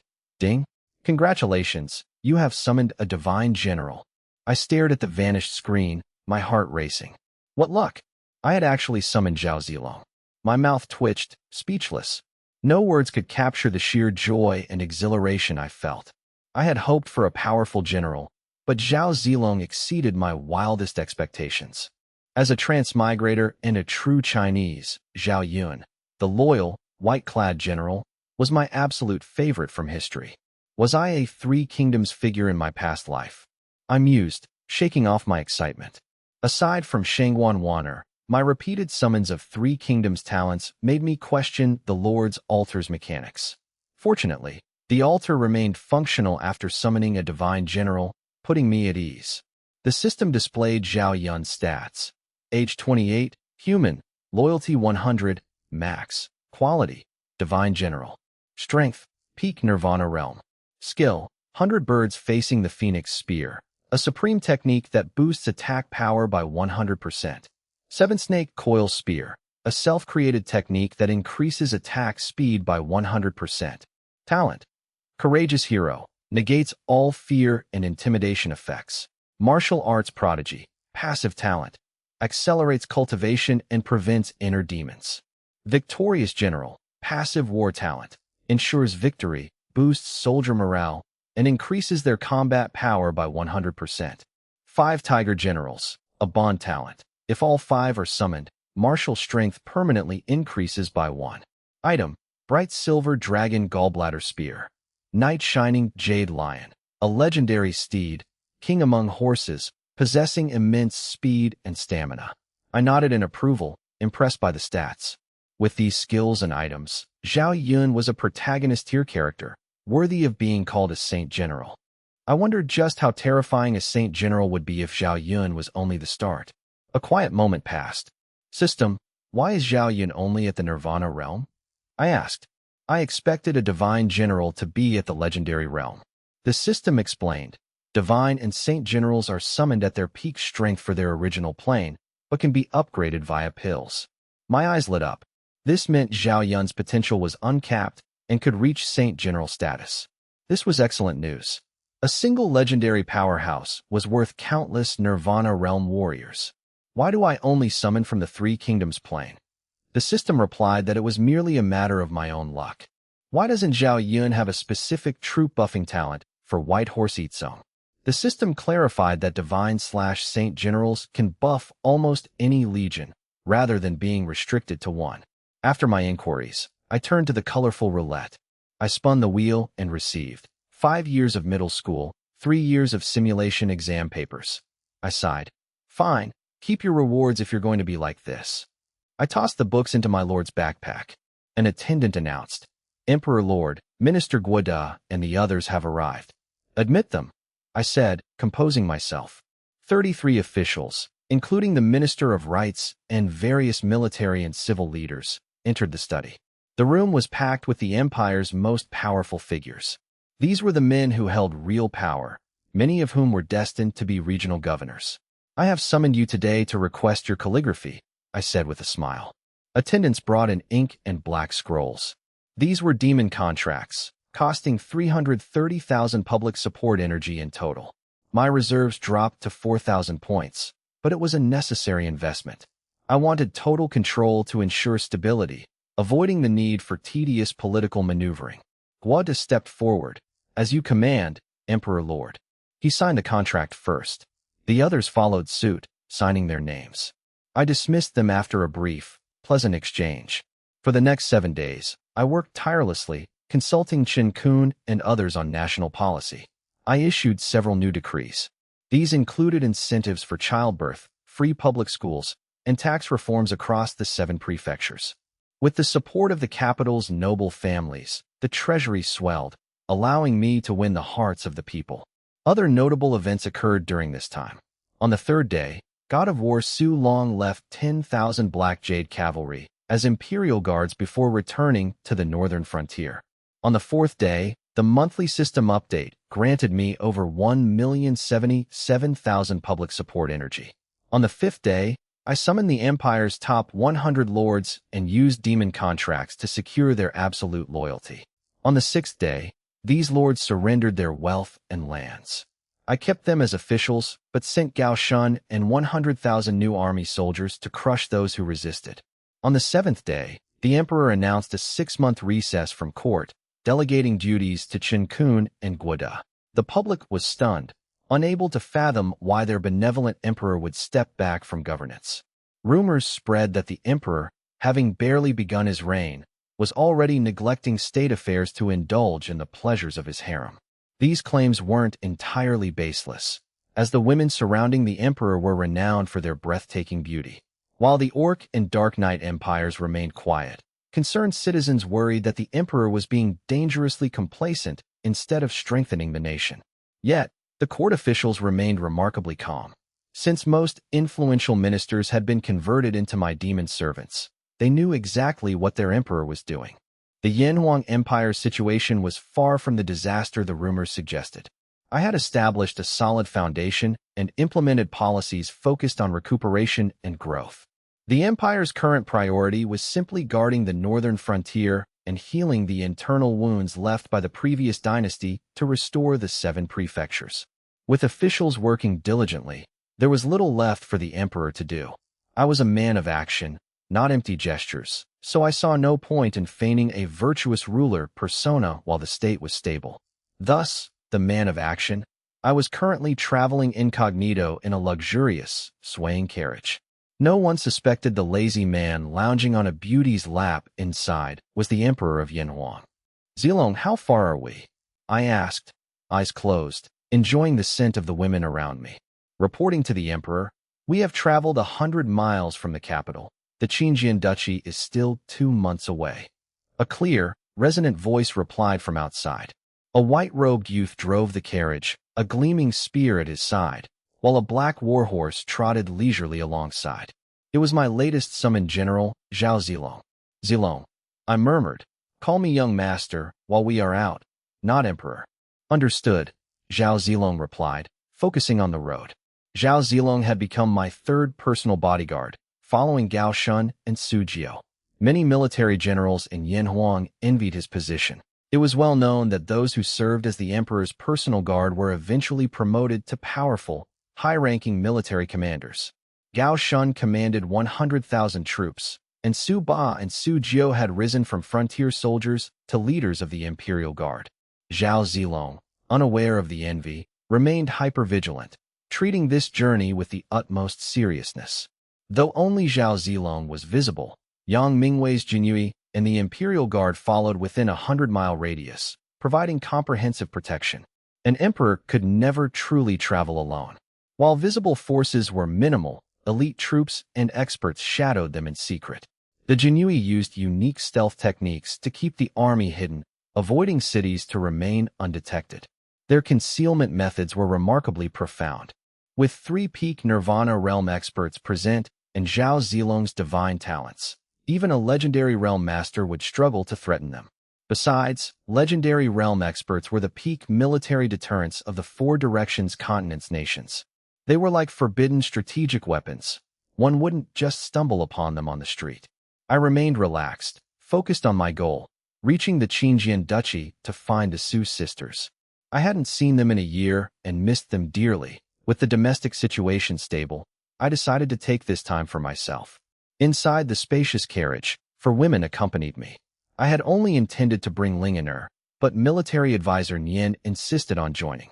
I eventually brought Shengwan Waner and Princess Mingzhu as well, treating the trip as a leisure visit rather than a military campaign. Young master, have a lychee. Be careful, the tea is hot. The women fussed over me. The carriage was filled with the sweet voices and scents of beautiful women. I mused that it was no wonder history was full of decadent emperors. The life was incredibly luxurious. The little fox, stared longingly at the food I was enjoying. Military advisor Nian eventually gave in and fed the creature some fruit. Don't eat too much, little girl, or you'll get fat and never be able to take human form, I teased. An flicked her tail against my face, letting out a disdainful chirp. While the others doted on me, Princess Mingzhu remained shy. Mingzhu, what's on your mind? I asked gently. As the first woman to give herself to me in this world, I made sure not to neglect her. Young master, I dare not violate the rules of propriety, she whispered, blushing. As a princess, she was deeply ingrained with royal etiquette, especially before the emperor. We are husband and wife. Forget those stuffy rules. I laughed, taking her hand. Mingzhu smiled shyly, explaining that she didn't want to set a bad example, though she was also physically exhausted from the previous nights. I was mesmerized by her mature, graceful charm, which had blossomed beyond her initial shyness. Heart stirred, I leaned in and teased.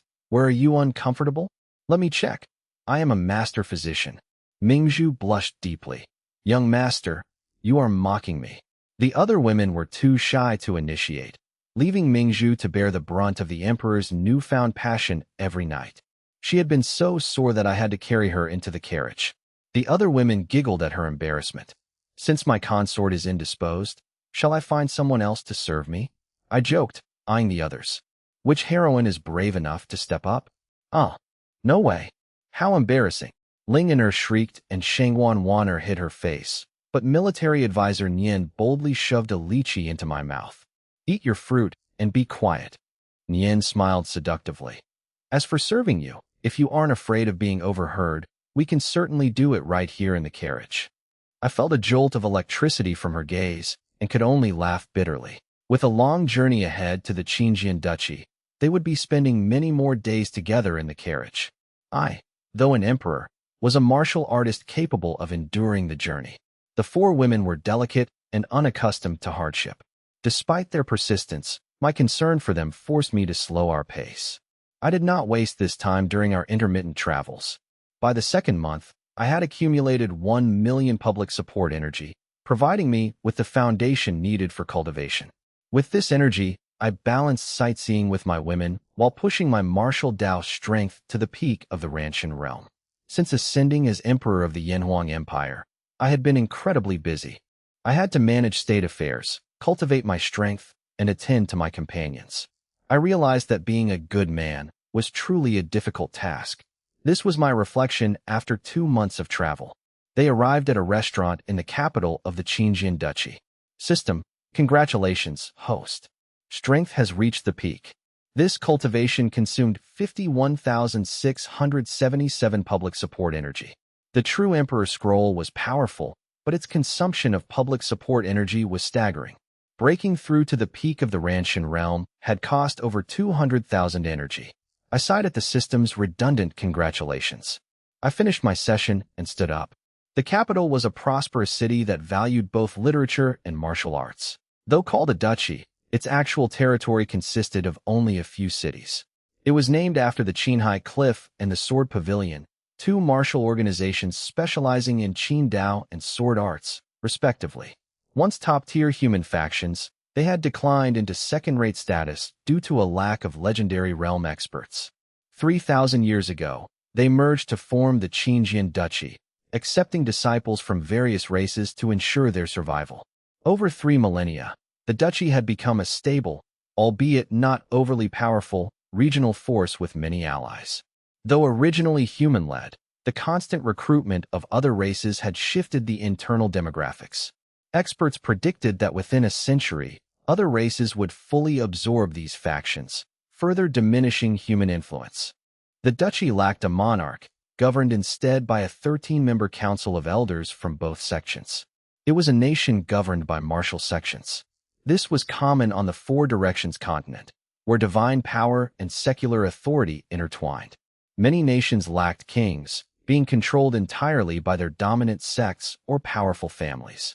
I kept a low profile, leaving my black Jade cavalry far behind and relying only on hidden Jinui. A high-ranking figure in the duchy was a friend of my father, so I avoided a show of force. I was visiting as a junior and wished to remain respectful. A knock sounded at the door. Ling and reported that the private rooms were full and suggested dining elsewhere. I opened the door and laughed, telling her to have Zhao Zilong find a table in the main hall. Ling and agreed with a smile. I and my group took a window seat in the bustling second-floor hall. Despite their veils, the women's grace and beauty caused the restaurant to fall into a stunned silence. Whispers broke out among the patrons about the stunning human beauties. Others envied me, noting that the women were as beautiful as the 2 pearls of the Qinjian Duchy. They assumed I was a wealthy young master from a human kingdom. The group's noble aura made onlookers hesitant to stare directly, though they watched with envy. However, some bold non-humans stared brazenly, making the group uncomfortable. I frowned and signaled Zhao Zilong to stand and block their view. The capital was filled with orcs and Dark Knight race members due to the duchy's open recruitment. Most humans in the hall kept their heads down, fearing the powerful non-humans. I sighed. The ingrained submissiveness of the human race was a significant hurdle to their rise. I wanted to avoid trouble, knowing the current low status of humans on the continent. Princess Mingzhu, sheltered her whole life, whispered her fear of the non-humans. She had never seen so many alien races before. I comforted her, playfully feeding her a morsel of food.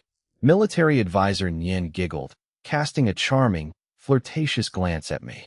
I laughed and fed her as well, while Lingener affectionately offered me a bite.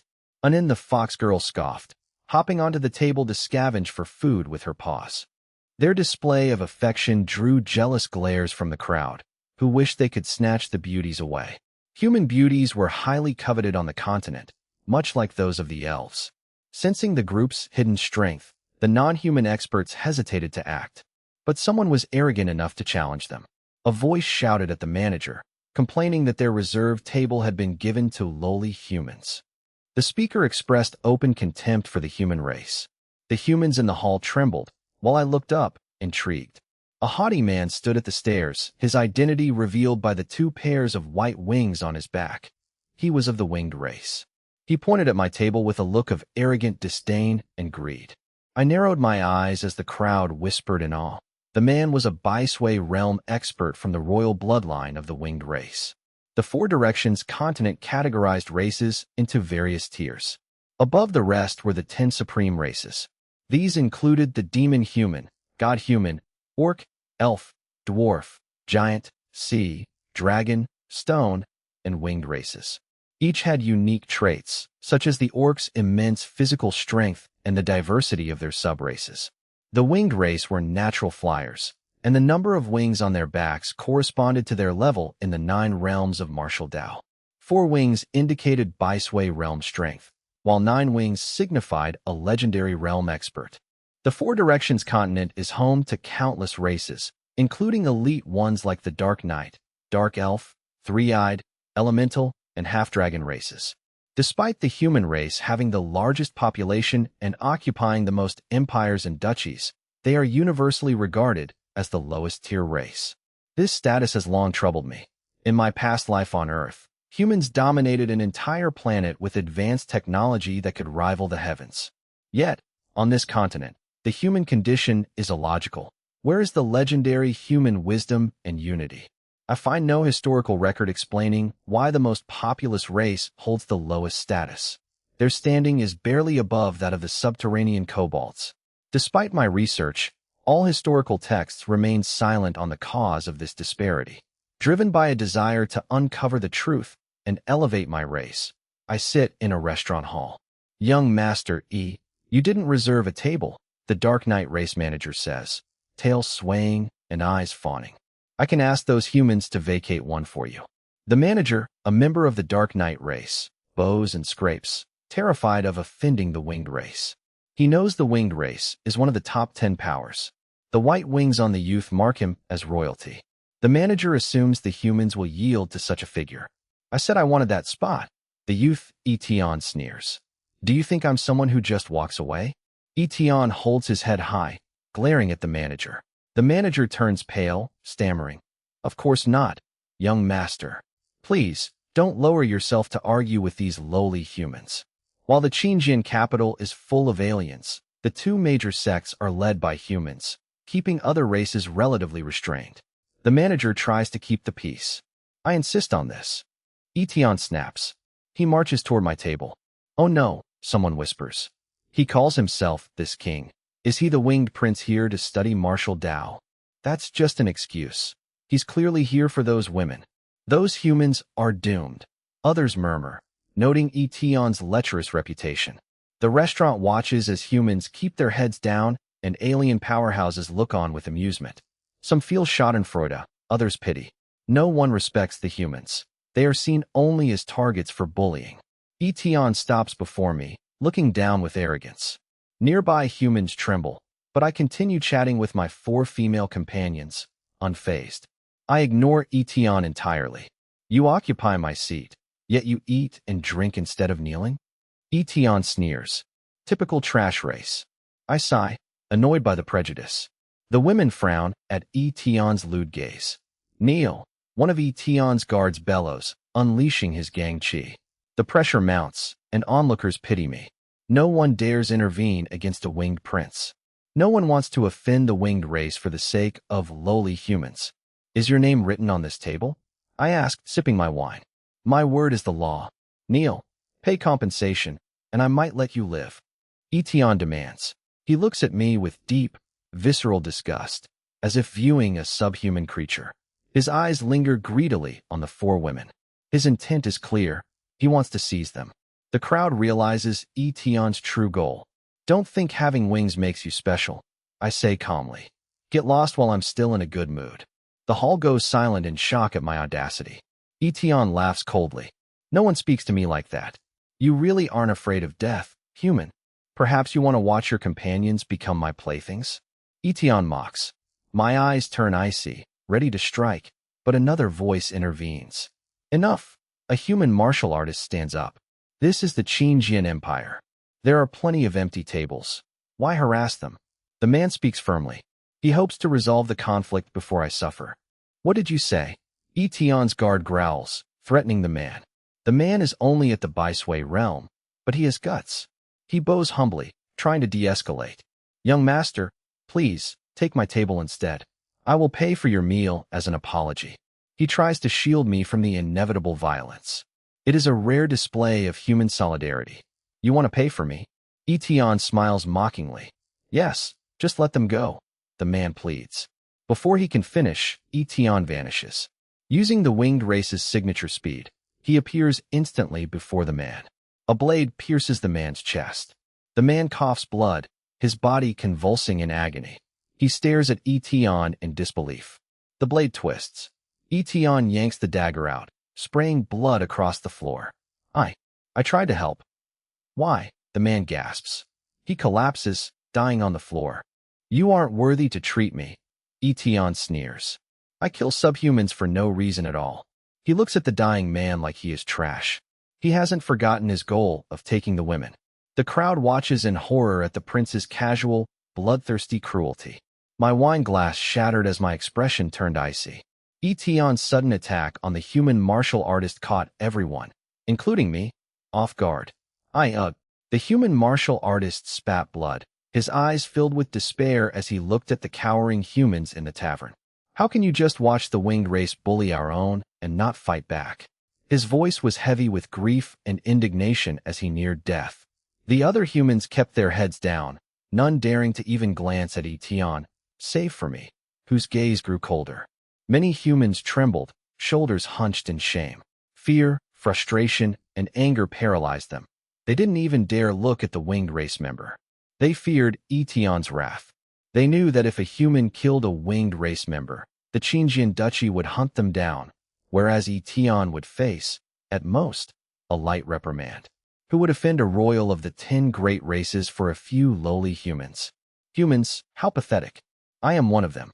The martial artist smiled bitterly, his eyes filled with hatred and despair. He hated not Yitian, but his own people's apathy. If humans lacked the spine to resist, they would remain oppressed forever. Humans are cowards. Pray you aren't born human in your next life. Yitian sneered, stomping toward the man. The martial artist lay dead in a pool of blood, his eyes wide with despair. He had already passed, but Yitian, disgusted by the lowly creature, wouldn't let it rest. Yitian's gang chi surged as he prepared to desecrate the corpse, purely because the man had dared to speak up. Suddenly, I vanished from my seat. Bang! Yitian stumbled back, clutching his leg in pain. I appeared before him, having intercepted the lethal kick. We stood inches apart, locked in a tense stare. My cold, deep eyes sent a shiver down Yitian's spine, forcing him to retreat. Yitian was stunned, wondering how I had moved so fast. An alien? Of the winged race. I smiled coldly. A winged pheasant dares to kill? How laughable. What did you say? Yitian roared in fury, glaring at me. Who are you calling a pheasant? The tavern guests were stunned. Calling a winged race royal a pheasant was an unthinkable insult. The other humans looked up, their expressions a mix of shock and sympathy. He's dead, they whispered. Everyone, including the humans, expected me to be crushed. Say it again, and I'll roast your wings, I said, my voice icy with rage. I was truly furious. The man who had stood up for me was now a warm corpse. To kill a human in broad daylight without consequence, it was an insult to the entire race. Yitian shrieked, lowly human, kneel and beg for mercy, or face unimaginable consequences. Yitian was blinded by rage. unaware that his insults and murder would bring ruin upon himself and his race. A pheasant claiming greatness. You deserve death. I grabbed a bowl of boiling soup and smashed it over Yitian's head. Splat! The scalding liquid poured over Yitian, twisting his handsome face in agony. He screamed in pain and humiliation. Being treated this way in public was an unbearable stain on his and his race's honor. Seize him. Yitian, dripping with filth, glared at me with pure hatred. Catch him. I want him to suffer. I'll destroy him and his woman right in front of him. I'll make him regret ever crossing the winged race. Yitian's followers, including a Nirvana realm expert, surged forward with violent gang chi. Zhao Zilong moved instantly. Bang! Bang! Bang! The followers were sent flying, coughing blood. Zhao Zilong then engaged the Nirvana realm expert. Fight! Zhao Zilong unleashed a flurry of spear strikes, his aura sharp and lethal. The winged race expert grunted, forced into a desperate defense. He's a Nirvana realm expert too. No, he's at the peak of Nirvana realm. Stronger than the prince's guard. The tavern crowd watched in stunned silence. The clash of gang chi sent ripples through the air, terrifying the onlookers. Such a battle could easily level half the city. Yet, the winged race expert was completely suppressed by Zhao Zilong's spear. It was clear they were not on the same level. The crowd, including a dumbfounded Yitian, was shocked that a human could dominate a winged race warrior. Now, it's your turn. My voice chilled Yitian, who turned just in time to be grabbed. Cough. Let me go. Yitian gasped, hoisted into the air by my single hand. He struggled in vain against my iron grip. The prince has been captured. How?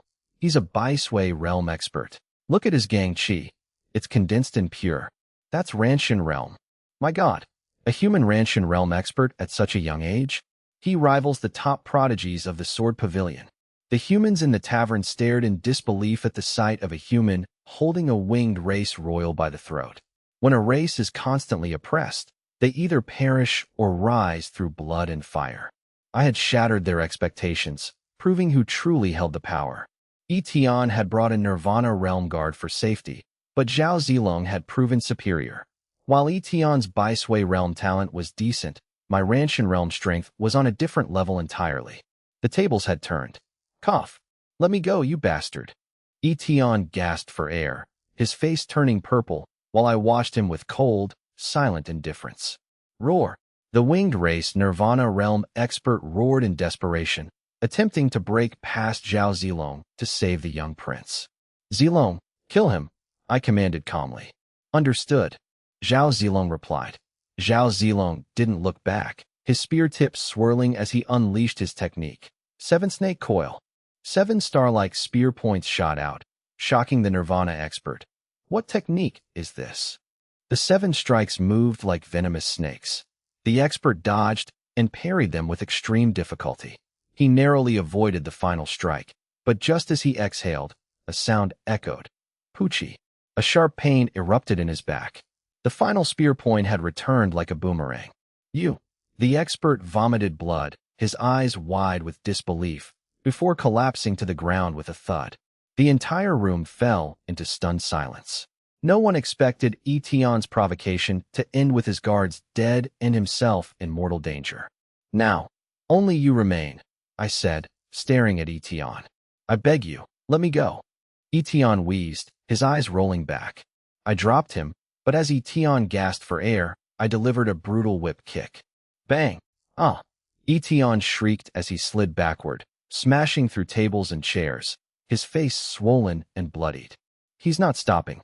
Is this human insane? Does he really intend to kill Yitian? The crowd whispered, too terrified to intervene. Zhao Zilong stood like a god of death, his spear dripping with blood, silencing any potential dissent. The crowd watched helplessly as I walked toward the cowering Yitian. What are you doing? I am the winged race prince. My father is the emperor lord. Get away. Yitian was truly terrified. He tried to flee, but Zhao Zilong's killing intent locked his every movement. Trembling and unable to stand, Yitian crawled backward in a pathetic display of fear. Don't come closer. You can't kill me. I beg you. Backed against a wall, Yitian's Baishui realm internal force was suppressed by Zhao Zilong's aura, rendering him helpless. Gone was his arrogance. You insulted my woman and killed my kin. Do you really think the human race is easy to bully? I smiled faintly, drawing my true Emperor's sword. This blade kills the enemies of humanity. Even if your Emperor Lord were here, I would kill him too. A blood debt must be paid in blood. For every human killed, 10 of yours shall die. My voice rang out with overwhelming dominance. The tavern fell silent. The humans present felt a mix of shock, excitement, and fear. All eyes were on me. Even the alien races present watched me with complex, silent expressions. They had never seen a human so domineering. Princess Mingzhu gazed at me with infatuation. I stood tall against the winged race, one of the top 10 races, showing no fear. This was the true spirit of a human emperor. If you kill me, you will face a fate worse than death. Yitian shrieked in terror. My brother is coming to Qingjian City. If you kill me, every human in this city will be buried with me. The crowd shuddered at the threat. Yitian's brother was one of the 10 great heavenly prides of the Four Directions continent. Oh, then I shall kill your brother when he arrives, I replied coldly. I raised my sword, killing intent surging. Suddenly, heavy footsteps approached. I am the third elder of the council. Young Master Su, stay your hand. Yitian cannot die. It's the third elder. He's finished. Even if he doesn't kill Yitian, the winged race will hunt him down. Many sighed, pitying me. Yet, seeing my resolve, the alien races in the tavern felt a strange, stirring resonance. A true man should hold his sword to avenge his kin. It was a universal sense of honor. But it seemed the human was destined to be stopped. Ha! You can't kill me now. The third elder is here. You're finished. Yitian laughed maniacally, his eyes filled with hatred. I swear, after today, I will kill every human I see. I will slaughter entire cities. Let's see how long your arrogance lasts. His shift to genocidal hatred toward all humans disgusted the onlookers. The humans in the room clenched their fists in silent, indignant fury. The white-haired third elder arrived on the second floor. Seeing me with my sword raised, the elder sighed in relief. I arrived just in time. Save me, third elder. Yitian pointed at me, his face twisted with malice. This human is lawless. He killed my guards and wants to kill me. Arrest him. His hypocrisy was revolting. The crowd looked at Yitian with disgust, lamenting that such a vile person possessed the winged race's fortune. Suyu, when did you enter the city? Let him go. Let's talk, the third elder urged. The beast insulted my race. He must die. I didn't turn back. I looked at Yitian with cold eyes and drove the sword down. No one can save you today. My Ranshan realm gang chi exploded outward. No. The third elder lunged forward with Wuzhen realm power to stop him. Zhao Zilong flashed forward, blocking the elder with his spear. Nirvana realm. The elder gasped, retreating in shock. A flash of light. The true emperor's sword pierced Yitian's chest. You actually dared. Yitian coughed blood, his heart pierced through. No god could save him now. I said blood for blood. You killed one of ours. I will kill 10 of yours. I pulled the sword free. Yitian collapsed, his eyes wide and lifeless. He was dead. The tavern was deathly silent. Everyone stared at me in absolute horror. I had killed a prince right in front of the third elder. He really did it. He killed 10 winged race members. He's dead for sure. Ijizu and the Emperor Lord will never forgive this. Some gloated, others admired his audacity. Even the third elder was stunned. He's doomed. The council will sanction him before Ijizu even arrives. With a Chuanchi expert in Qingjian City, he has nowhere to run. The hostile alien races sneered, looking at me with malicious anticipation. You actually killed him. The third elder's voice trembled, his eyes wide with shock as he stared at me. I sheathed my sword, dismissed Zhao Zilong with a wave, and bowed with a smile. Greetings, third uncle. The young man in robes appeared refined and elegant. Yet, no one could reconcile this gentle appearance with the youth who had just ruthlessly executed an alien prince. The crowd, still reeling from the shock, caught my address to the third elder. Third uncle? They know each other. The crowd froze, and those who had mocked me earlier felt a wave of crushing shame. They had expected the Council of Elders to punish me, only to realize I was connected to them all along. Humph. The third elder snorted, his gaze sweeping across the alien patrons, who immediately lowered their heads in fear. Despite the low status of the human race, the Council of Elders held real power in Yitian City, and no one dared offend them. Take the bodies away. With a sigh, the third elder gestured. His soldiers moved to remove the corpses of the winged race prince, his guards, and the human warrior who had died for me. As for you, you good for nothing. The third elder glared at me, growling. What are you waiting for? Follow me. He turned and descended the stairs. Understood. I bowed and turned to Zhao Zilong. Stay here and protect them. Yes, young master, Zhao Zilong replied. Young master. Lingener tugged at my sleeve, her eyes filled with fear and concern. It's all right. I patted her hand, then changed my mind. Actually, come with me. The four women rose and followed me out. Zhao Zilong packed their belongings before trailing behind. Silence gripped the tavern, the bloodstains on the floor serving as a grim reminder of the event. It's over. Everything is over. The Dark Knight race proprietor collapsed, his face pale with despair. With a winged race prince dead in his establishment, he knew he was doomed regardless of my fate. As a member of a minor race, he stood no chance against the powerful winged race. Run? We must run. Patrons scrambled to pay their bills and flee like they were escaping a plague. A kind soul advised the proprietor, close the tavern and leave Yitian City before Jizu arrives. They'll likely target that human boy, not you. Yes. I must flee. The proprietor scrambled to his feet and rushed downstairs. He intended to sell the tavern and escape. The remaining alien patrons looked at the humans in the room with changed expressions. No one dared to mock or push the humans aside anymore. While not respectful, their gazes held a trace of cold, distant fear. They feared the bloodlust and ferocity I had displayed, wondering if other humans might suddenly rise up. Even if these humans weren't as strong as me, the prospect of them fighting to the death was a deterrent. It was a cold indifference born of a desire to avoid trouble. Yet, this shift stirred complex feelings within the humans. They realized they didn't have to be bullied or looked down upon. They could walk with their heads held high. Even if the aliens forgot this day, the humans in the tavern had experienced a fleeting moment of dignity. An hour later, at a residence in Yitian City. I lived here when I first practiced martial Dao. It's old, but you're welcome to stay, the third elder said. I am honored by your gift, third uncle, I replied with a smile. The third elder scoffed. You've become quite the charmer. Follow me to the study. I told the women to tidy up and called out. Wait for me, third uncle. I followed him. Though I called him third uncle, we were not blood relatives. The title stemmed from the elder's lifelong association with the number 3 in his family, sect, and military ranks. The third elder had been a deputy general in the northern frontier, serving alongside Su Long as a comrade and close friend. After retiring, he joined the Sword Pavilion in Yitian City to focus on his martial Dao. 20 years had passed, and the former comrade was now a high-ranking elder. He had once tried to help me enter the Sword Pavilion, but gave up when the boy was deemed a martial waste. This year, the Su family had sent 2 adopted daughters to study, and the third elder had accepted them. I haven't seen you in years.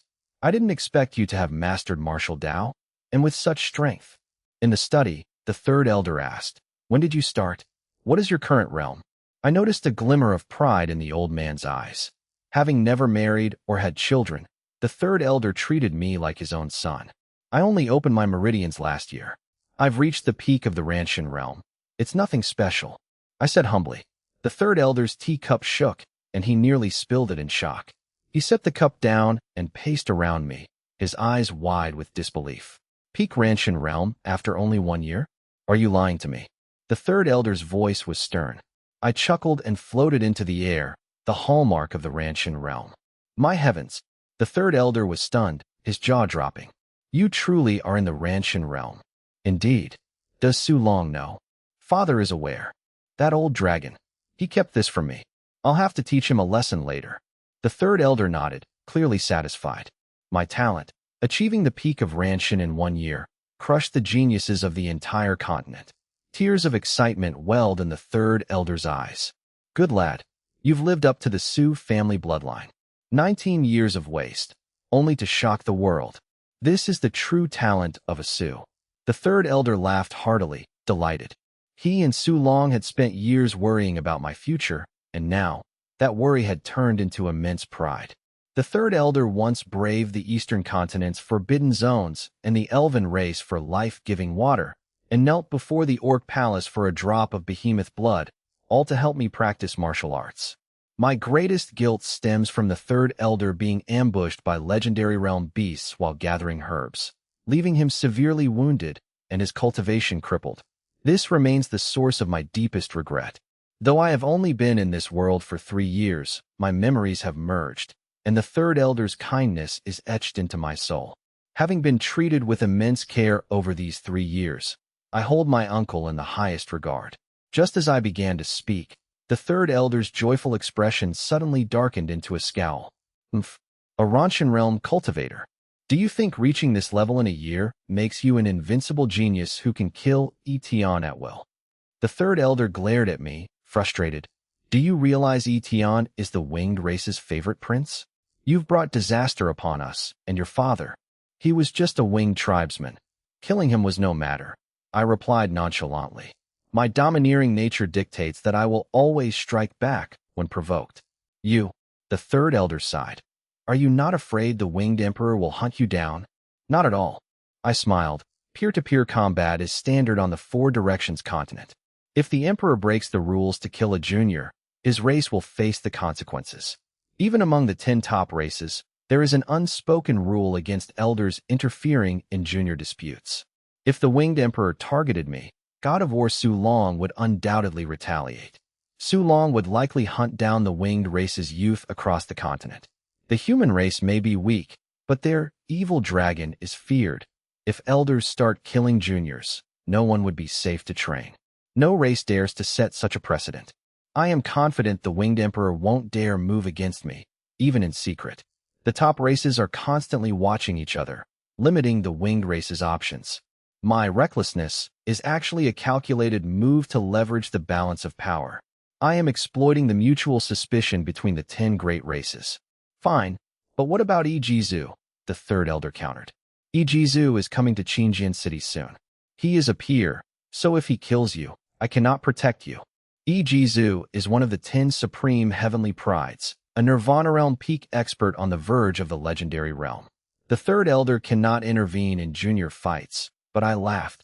Don't worry, uncle, I have a way to deal with him. He is at the Nirvana peak. You are only in the Ranshan realm. How can you possibly fight him? Despite the cold words, the third elder's concern was clear. I recounted the tavern incident to reassure him. The third elder sighed. Fine, he deserved it. But you should avoid Yitian. After you see the girls, return to the Qingtian Empire. Oh, it's called the Yanhuang Empire now, right? I heard the old emperor died, and the Su Prince's mansion took the throne. The third elder chuckled. That old dragon finally gave up his pointless loyalty? Does that make you the crown prince? I was stunned. The third elder clearly misunderstood. I am the emperor himself. Because Qingjian City is far from the capital, and Su Long kept details vague, the third elder only knew the rumors. I smiled, choosing not to explain to avoid shocking my uncle. A human emperor this young would be unbelievable.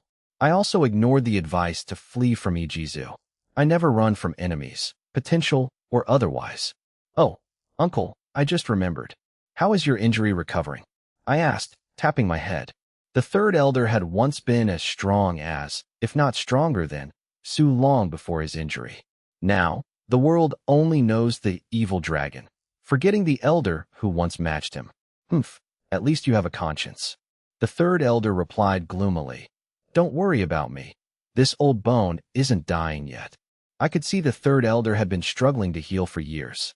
His martial Dao origin was damaged, a wound as severe as a shattered dantian.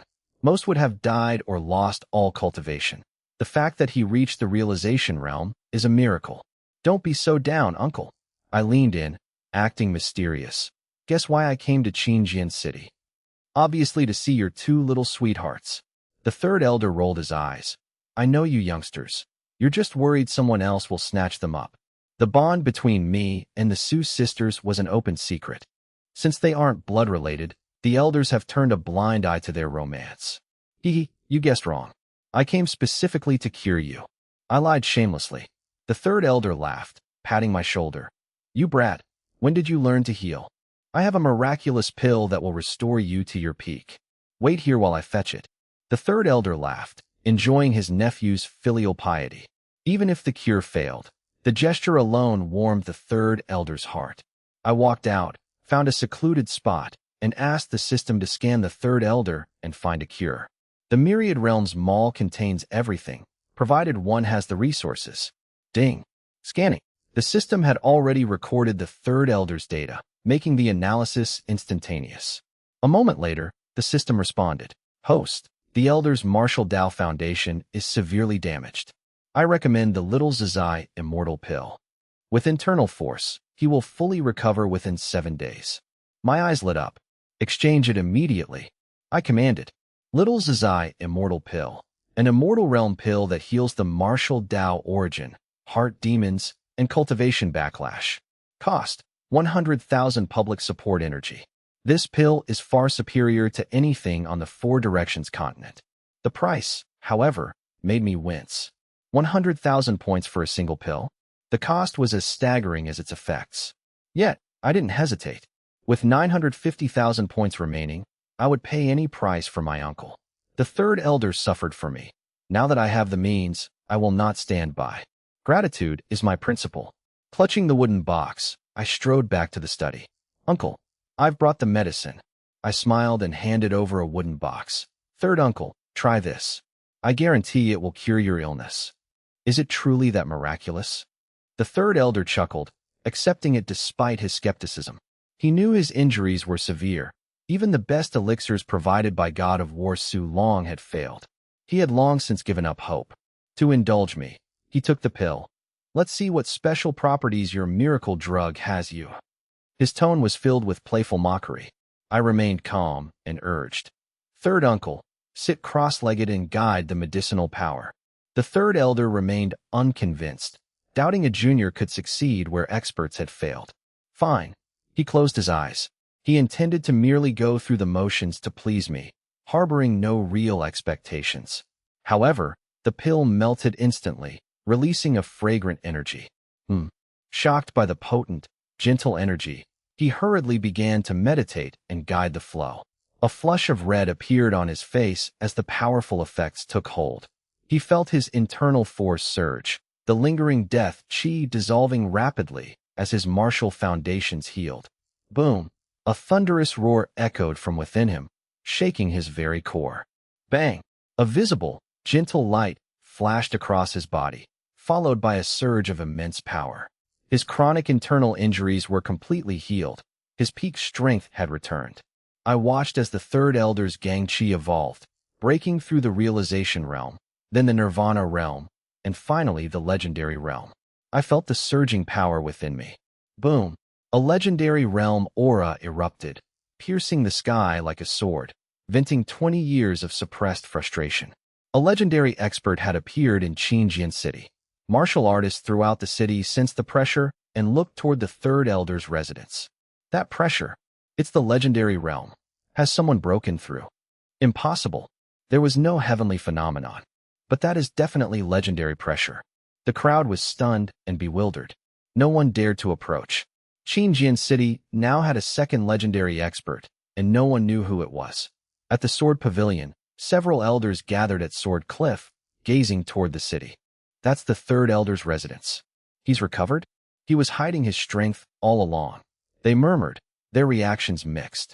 In the study, the third elder opened his eyes, a sharp glint flashing within. He retracted his aura, appearing once again like an ordinary old man. The transition was so seamless it momentarily made me doubt what I had just witnessed. This was the mastery of a legendary expert, returning to simplicity, borrowing the world's energy for oneself. Third uncle, have you recovered? I asked, seeking confirmation despite the system's guarantee. Who?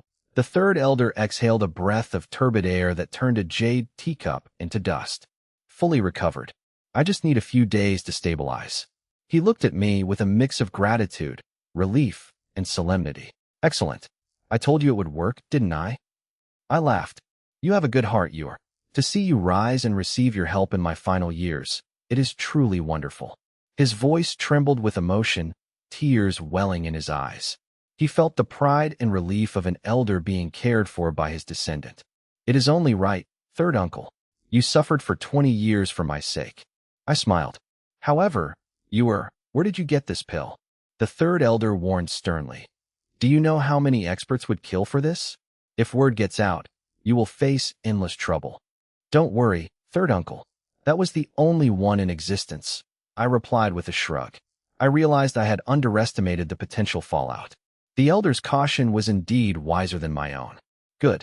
I will tell the public I recovered through my own breakthrough to protect you. There is no need for such credit. It is my duty as a junior. You've grown quite eloquent. Rest here tonight. Tomorrow we go to Sword Cliff to see your sisters.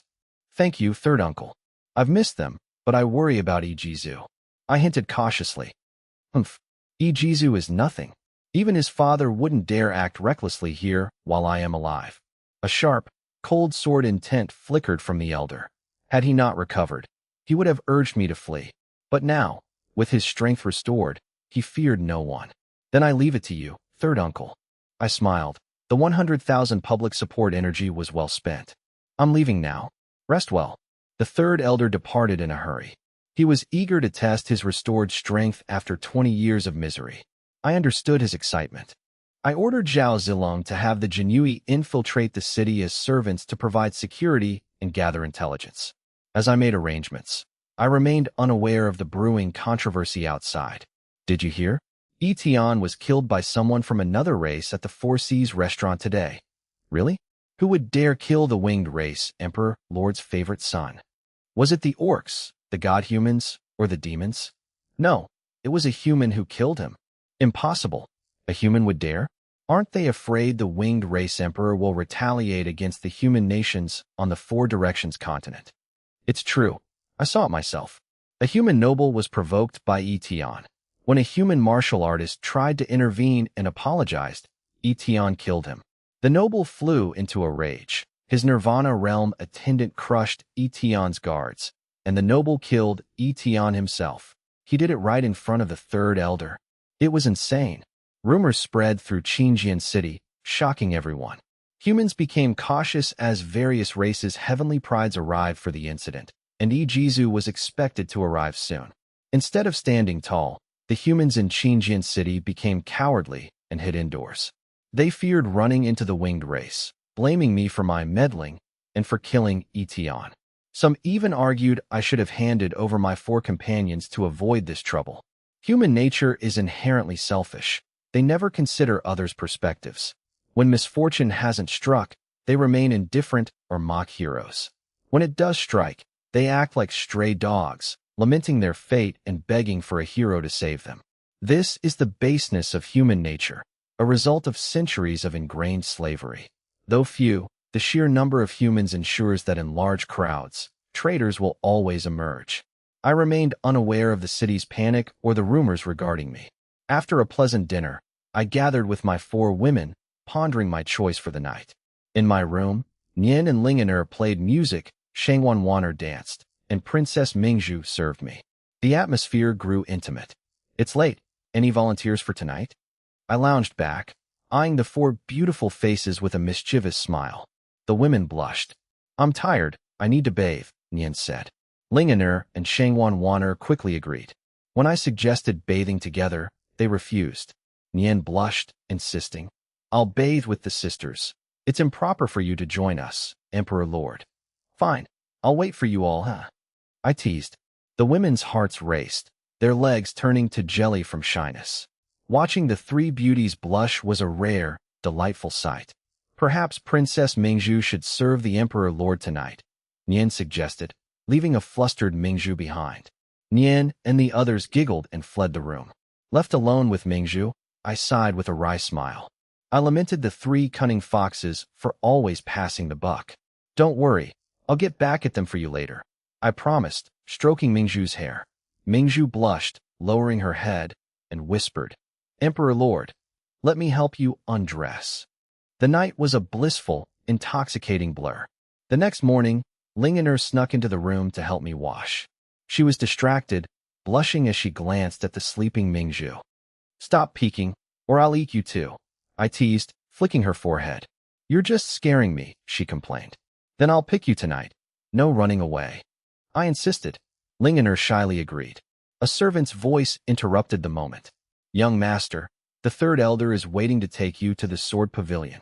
I remembered my promise to see my two sisters. Despite my calm nature, I felt a surge of excitement. I hadn't seen them in over a year. I'll be right there. Lingener urged me to hurry so as not to keep the elder waiting. Stay here. I'll have Zhao Zilong protect you, I said, touched by her thoughtfulness. I met the third elder, and we departed by carriage toward the depths of Qingjian City. During the ride, the third elder explained the city's structure. Qingjian City was formed by the merger of the Sword Pavilion and Qinghai Cliff, governed by the Elder Council. The city was built around two massive peaks, Jinya and Qinghai Cliff. After an hour, we reached Jinya. The third elder was a martial Dao elder of Jinya, though he held limited power in the council. Come, you follow me. We left the carriage and flew up the mountain. This was an elder's privilege. Disciples watched with envy from below. That's the third elder. Who is that boy with him? Flying. He must be at least in the Ranshan realm. I ignored the whispers and reached a palace halfway up the mountain. The summit was a restricted area where Su Huimi practiced the sword Dao. Even the third elder couldn't take me there directly. My sisters were the city's top heavenly prides, masters of both sword and qin. They waited inside the palace. We're lucky. It's the end of the month, so the girls are practicing together, the third elder noted. Wait here. I'll notify the great elder before we head to the summit. The sisters were heavily protected, requiring permission even for the third elder to visit. They were being personally trained by the great elder and the Qinghai Cliff old woman, receiving the best resources the sex could offer. I leave everything to third uncle. I smiled, my mood lifting at the thought of seeing the two sisters. The third elder sent word to the martial elders on the peak, announcing their visit. I am Gong Chuyu, eldest senior brother of the Sword Pavilion. Greetings to the third elder and young Su. Gong Chuyu soon arrived, bowing respectfully. Third elder, the great elder requests your presence at Wudao River to discuss urgent matters. Oh, the third elder frowned, setting down his teacup. What could be so urgent? I came specifically to see the Su sisters today. Why all this delay? The great elder says the two sisters are in seclusion and cannot be disturbed. He suggests meeting in a few days. Gong Chuyu smiled. The third elder grumbled. That old man. Wait here while I go check. The third elder felt embarrassed, having guaranteed a meeting that was now blocked by their seclusion. Don't worry, third uncle. I'm not in a rush, I replied calmly, respecting the importance of seclusion. Though disappointed, I refused to force a meeting, knowing it would only hinder their cultivation. Gong Chuyu led the third elder away, leaving me alone in the grand hall. Patient, I sipped tea and browsed the 10,000 Realms system mall. An hour passed. Gong Chuyu returned with several disciples. I asked politely, Brother Gong, where is my uncle? It was unlike the third elder to leave me waiting without word. Impatient, Gong Chuyu smirked. His demeanor had shifted from respectful to arrogant and condescending. I frowned. I'm not impatient, but is this how Qingjian City treats guests? How dare you speak to the eldest senior brother like that? A beautiful girl in blue stepped forward, scolding me. And you are? I asked. Tong Yuan, second senior sister of Qinghai Cliff, she replied coldly. I greeted her politely, but she sneered. I am their senior sister, not yours. Don't act familiar. She looked at me with clear disdain, viewing me as a mere mortal noble. My eyes flashed with coldness, but I remained silent. Out of respect for the sisters' sect, I chose not to retaliate. Most disciples were unaware of my true identity, assuming I was just another noble. They never suspected I was the son of the evil dragon Su Long. Stop drinking tea and follow us, Gong Chuyu commanded. Are we going to the peak? Are they out of seclusion? I asked hopefully. I had accepted they were unavailable. Dream on. They are still in seclusion. We are here to escort you off the mountain. Tong Yuan sneered. Where is my uncle? I demanded. Gong Chuyu replied. He is busy with the great elder. I stared him down. You're lying. Gong Chuyu laughed. I am. Gong Chuyu looked at me with pity. Yuan, tell him. Tong Yuan stepped forward, chin raised. Still dreaming of your beauties? Forget it. The city is full of alien races because we are preparing for the sister's wedding. Tomorrow, Ijizu arrives. The sisters are to marry him soon. Leave now before you make a fool of yourself, or we will force you off. Her eyes were filled with pure contempt. She clearly wasn't lying. My expression darkened. The sisters were getting married? Why didn't I know? Leave now. You killed Etiquette. Ijizu will never forgive you, even if the sisters become his concubines. Tong Yuan mocked me, clearly worshipping Ijizu's status. The disciples knew the sisters missed their childhood sweetheart, but to them, a mere human boy could never compare to the noble Ijizu. I want to see them, I said, my voice deep. I wouldn't believe it until I heard it from them. They aren't in seclusion. They simply don't want to see you. Gong Chuyu added. It was their idea to have you removed. I shuddered at the threat. They didn't want to see me? I refused to believe it. You're lying. I have a pact with them. I won't believe it until they say it. My eyes turned sharp as I stared at Gong Chuyu. I knew my sisters. They would never sell themselves for power or marry an alien race like Ijizu. Wake up. We are from different worlds. Tong Yuan sneered. You're a nobody compared to the lowest disciple here. How could they ever choose you over Ijizu? She spoke with such fervor it seemed she wished to take their place. Suddenly, my aura exploded. The power of the Ranshan realm surged, my white robes billowing with gang chi. Say that again. I stepped forward, my eyes flashing with thunderous sword intent. I am a great emperor of the human race. I will not be insulted. Tong Yuan paled, stumbling back in terror. You're in the Ranshan realm. Gong Chuyu and the others retreated, their faces filled with fear. Gong Chuyu was only at the 7th stage of the Baishui realm. For their age, that was impressive, but rare. My talent was monstrous. I was a Ranshan realm expert. You dare attack us? Tong Yuan shrieked, though her voice trembled. A group of traitors to the human race. What does it matter if I kill you? My eyes were ice cold. I was tempted to draw the true emperor's sword and storm the peak to find the truth. You're talented, but remember, this is Qingjian City. Follow the rules, or you'll become the enemy of my 2 junior sisters. Gong Chu stepped back, eyes flickering. Enemy, I sneered. I just killed a few barking human traitors. Why are you so sure my sister would see me as an enemy? The term human traitors made Gong Chuyu and Tong Yuan look visibly uncomfortable. They worshipped the strong, but their devotion to Ijizu had clearly eclipsed their loyalty to their own race. They had forgotten they were human. The sisters are our sect's pride. If you hurt us, you're their enemy. They are soon to be Ijizu's concubines. As a non-blood-related brother, your status is nothing compared to ours. Gong Chuyu growled, don't be arrogant. Jinya won't tolerate your insolence. My eyes turned cold, radiating killing intent. As the young master of the Su family and son of God of War Su Long, I refuse to believe I ranked below these outsiders. And if I choose to be arrogant, I stepped forward, my gangchi surging. You. Gong Chuyu paled, and Tong Yuan's legs went weak. This wasn't just the Ranshan realm, it was the peak. I was a step away from the soul-shattering realm, a level only the Su sisters had reached among the youth. These heavenly prides had looked down on me, never imagining I could crush them all.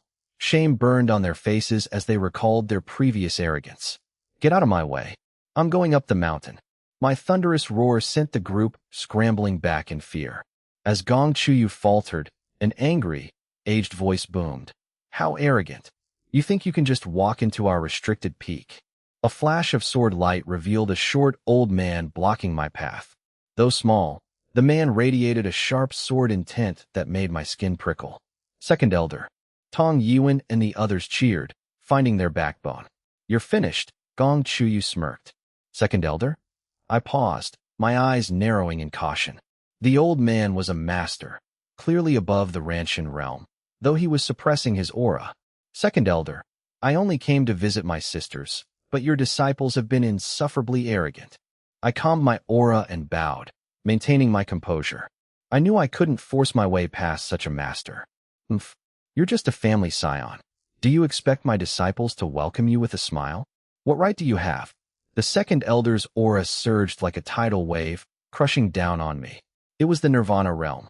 If I hadn't arrived, were you planning to wreck Jinya? The pressure filled the hall, targeting me specifically.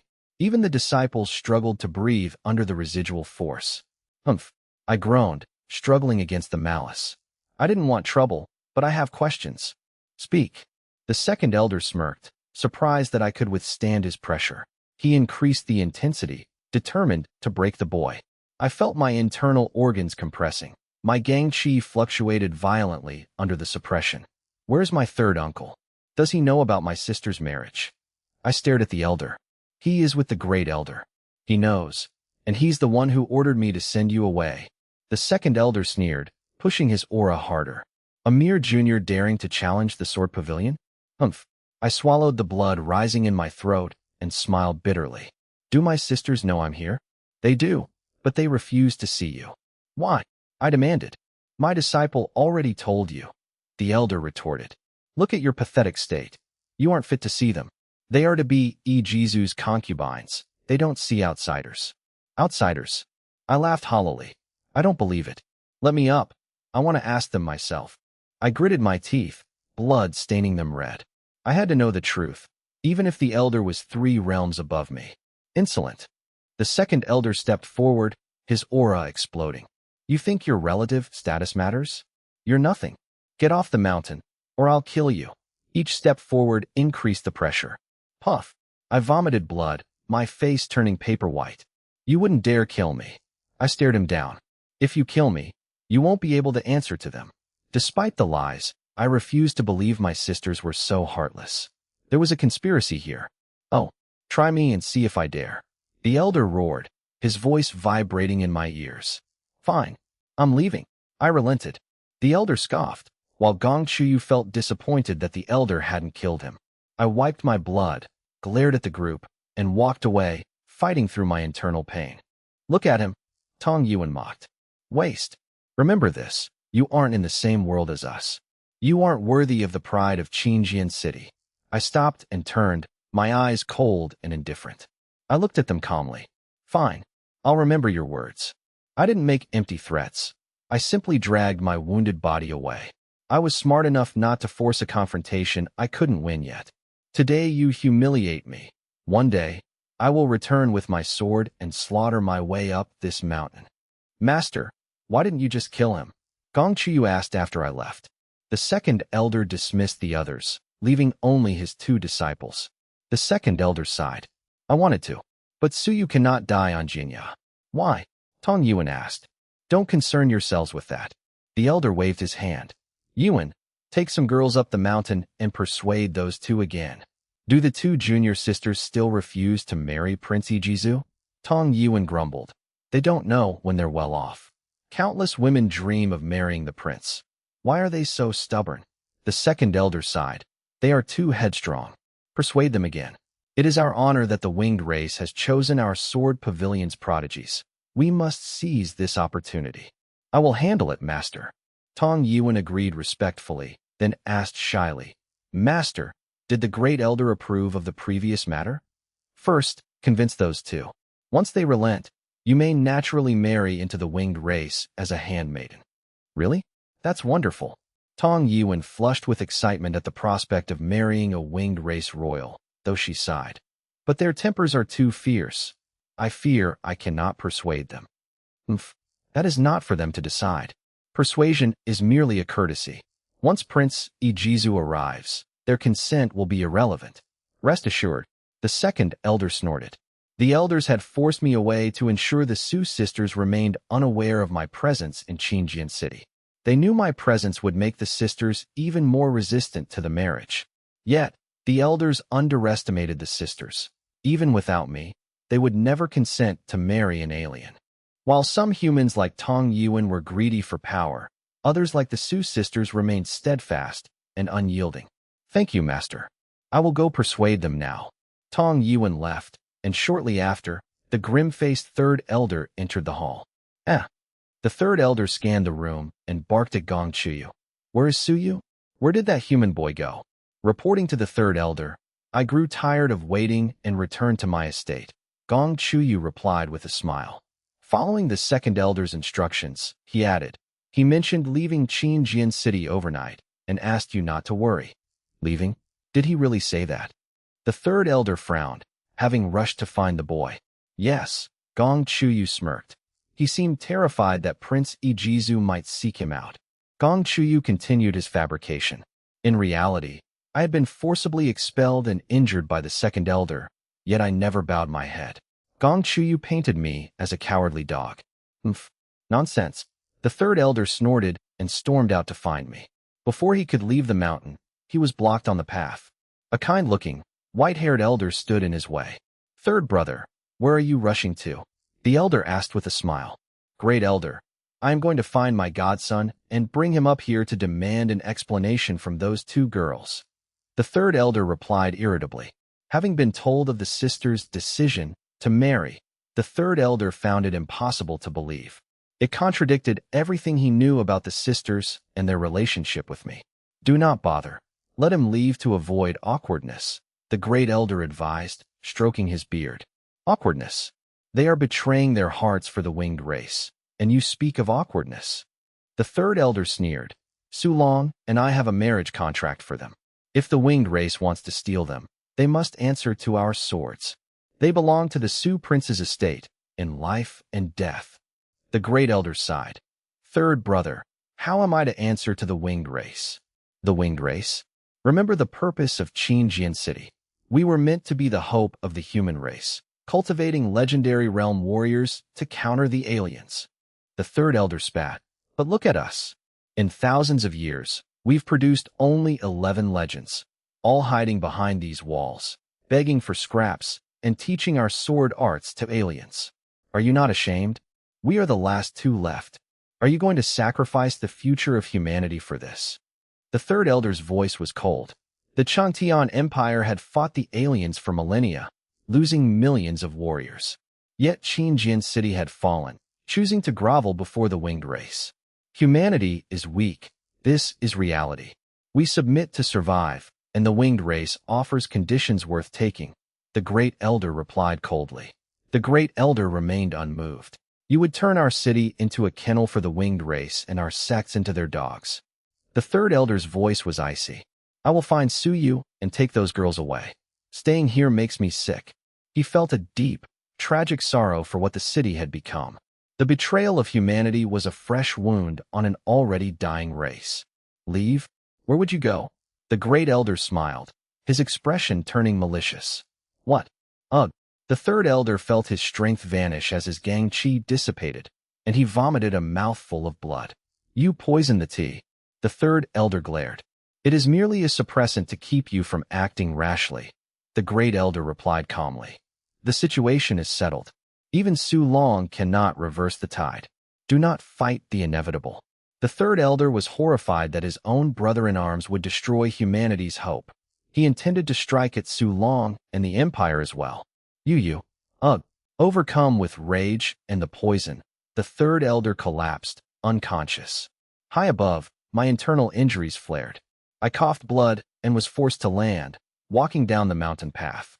Look, that must be the man who came for the sisters. How pathetic. He flew up 2 hours ago. Now he's limping down injured. Gong Chuyu must have taught him a lesson. He deserves it for daring to covet the prince's women. The whispers reached my ears. With blood-stained robes and cold eyes, I wiped my mouth and continued my descent. Behind me, the sword pavilion disciples mocked me, praising the winged race. They had forgotten their own humanity, bowing to the arrogant alien disciples watching with amusement. Such deep-seated slavery. Only blood and fire can cleanse this. I muttered to myself, my resolve hardening.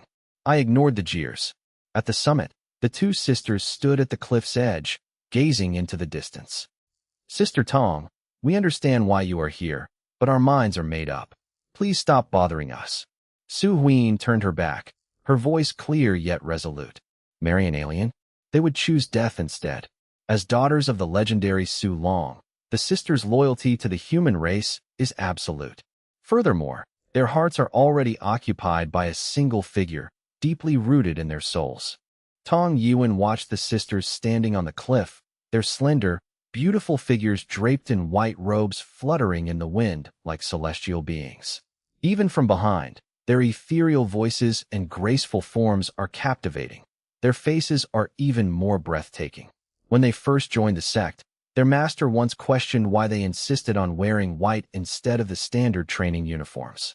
Queen had smiled and replied, "My younger brother prefers us in white, so we shall wear white for the rest of our lives."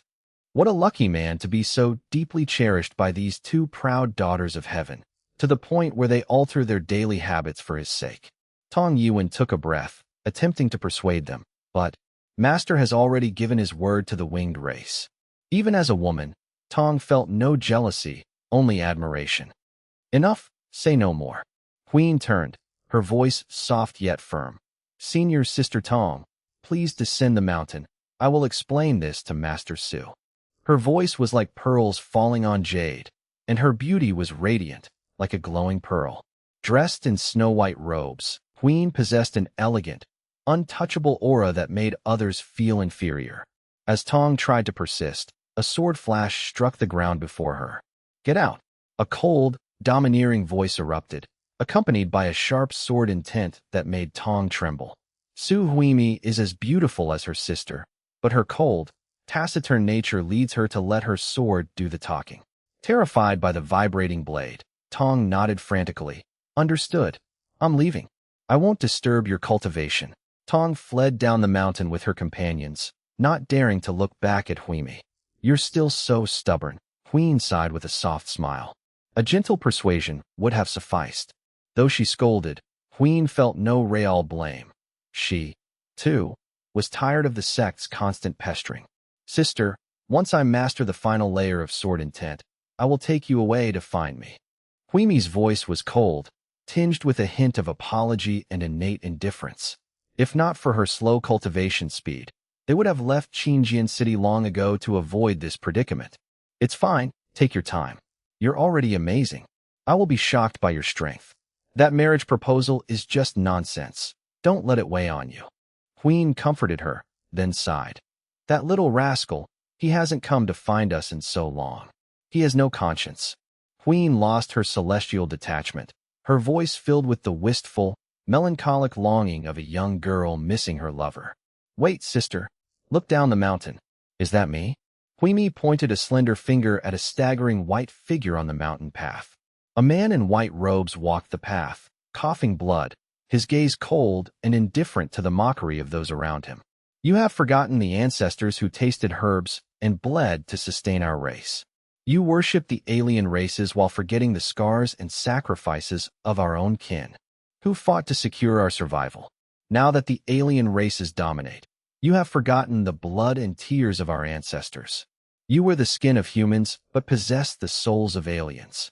Your knees are bent, your spines broken.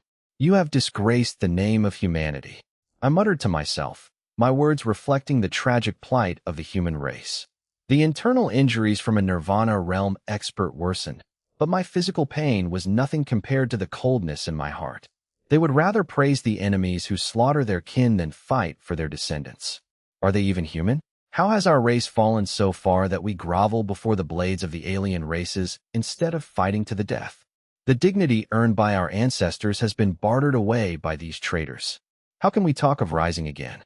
Only the blood you shed today can atone for the blood shed by our ancestors. My steps were firm, my killing intent reaching a boiling point. At the mountain peak, is that really me?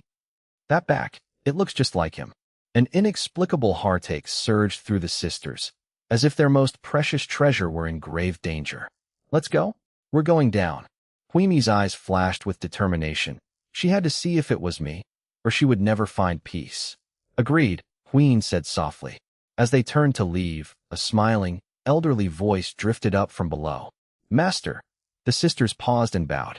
The great elder looked at them with doting eyes. "Where are you going? Are you low on pills? I'll have someone bring more." The great elder cherished the sisters, whose martial and Qingdao talents were the pride of Qingjian City. The city provided everything they needed, sparing no effort or expense to support their growth.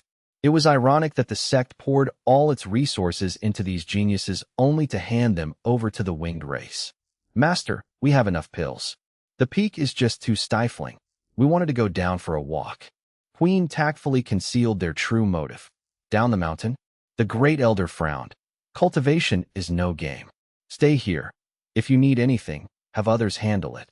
Previously, he might have agreed, but with Jizu arriving soon, he couldn't afford any complications. As Huyen hesitated, the Great Elder waved his hand, sealing the peak with a legendary realm barrier. Focus on your breakthrough.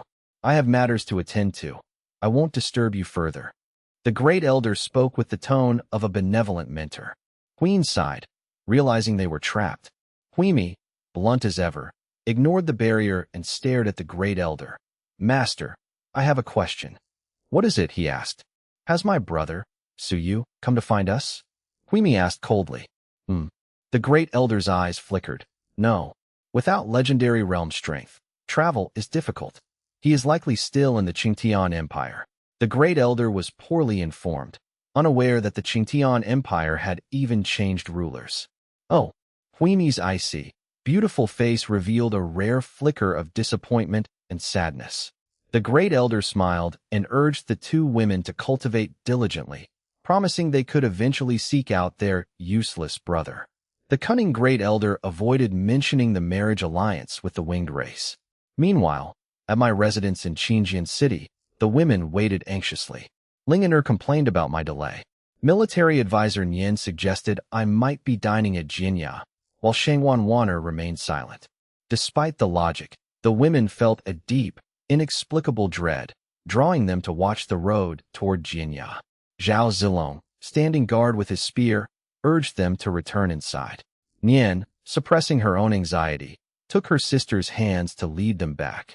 Suddenly, Shangwan Wanner pointed toward the end of the street, her voice trembling in shock. A figure appeared. Robes stained with blood, stumbling home with a staggering gait. Passers-by and aliens moved aside, casting mocking and disdainful glances at the wounded man. They jeered at his weakness, labeling him a pathetic, fragile human. The aliens followed behind, openly mocking him as if they owned the city. I maintained a cold, stoic expression, fighting to stay conscious. Nian gasped, her heart breaking at the sight of her beloved me in such a state. She was horrified that I had left fine in the morning only to return mangled by noon. Whoosh! Zhao Zilong vanished, reappearing instantly by my side. Emperor Lord, Zhao whispered, his face twisted with fury as he carefully supported me. I spoke weakly, having avoided using the system to heal myself to keep my trump cards hidden from potential Jinya spies. With Zhao present, I finally relaxed, coughing up a mouthful of blood. The blood splattered onto Zhao's armor, causing him to tremble. Emperor Lord, tell me who did this. I will execute them with my spear. Zhao's hands shook with rage, his eyes burning with killing intent. He felt humiliated that their human emperor had been wounded while on a private visit. Boom! Zhao's Gangqi erupted, shaking the street. The onlookers, realizing the man had a Nirvana realm guard, turned pale and fled in terror. The crowd, previously waiting to mock me, scrambled to distance themselves. I smiled weakly, waving a hand. Return to the manor. Prepare for war. Despite my smile, my eyes burned with lethal, icy intent. The four women rushed forward, helping me inside. They were devastated. I hadn't been this badly injured since the Dark Knight race besieged the Imperial capital.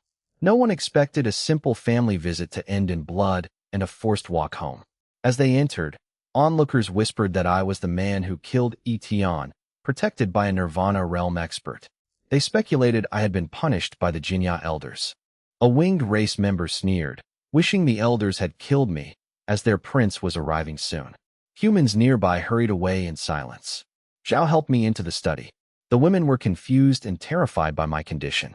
I dismissed them, sitting alone to consume a little Zizai Immortal pill using public support energy to heal my internal injuries. Zhao stood guard outside the door.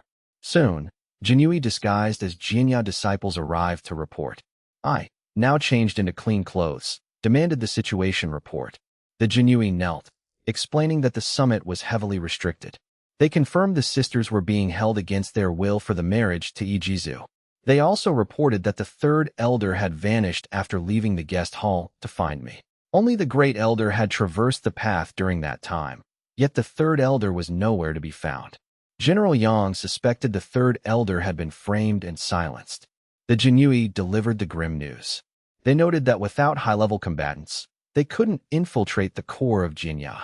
I realized the elders were deceiving me, holding my sisters hostage and harming my third uncle. My eyes turned blood red, radiating the malice of a demon from the abyss. The Jinui shuddered. I asked about Ijizu, learning the winged race convoy was 800 miles away and arriving tomorrow. I tapped my desk, ordering Su Jio and Su Ba to mobilize the army and the Jinui to enter the city. Understood. The Jinui retreated. Midnight passed. The first of the month arrived. The system granted me over 1.2 million public support energy.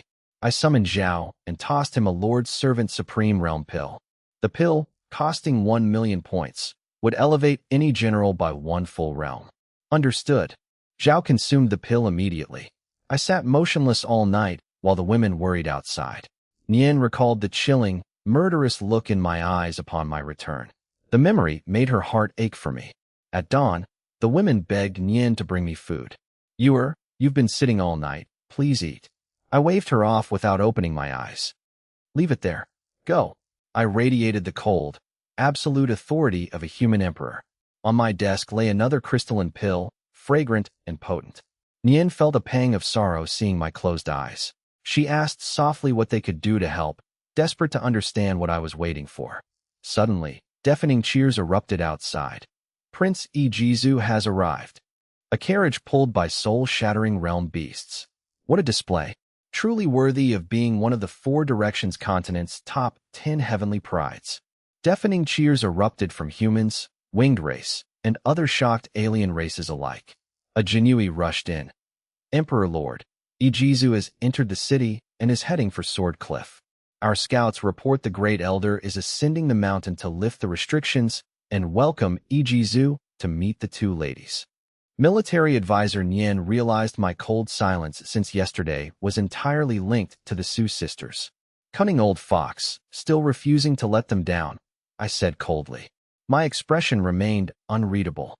Zhao Zilong entered the study. Emperor Lord, Su Jio asks if we should lay siege to the city. Nian was stunned. Order the Jinui to open the gates and let the black Jade cavalry in. I commanded, my voice dripping with killing intent. I didn't care how they did it. I wanted all 10,000 black Jade cavalry inside. Zhao Zilong and the Jinui acknowledged the order. A servant rushed in, trembling. Young master, the second elder and a group of Sword Cliff disciples are here. They claim they are here to take your head as a gift for Ijizu. Silence filled the room until the door swung open. A man in golden robes emerged, bathed in the morning light. My robes, embroidered with a 5-clawed golden dragon, gave me an aura so domineering that onlookers dared not meet my gaze. I know, I said, now in my Imperial attire. Since you forced my hand, today I shall kill my way to the summit. The crowd bowed their heads, terrified. I had tried to ascend as a brother, only to be met with contempt and human treachery. Now, I would ascend as the human emperor. Outside, servants stood firm against the Sword Cliff disciples. The white-haired second elder sneered. Is that beast too afraid to come out? Gong Chuyu shouted. Tell that Su brat to crawl out and surrender. We don't have time to waste. Bring his head. We must meet Prince Ijizu, the disciples clamored.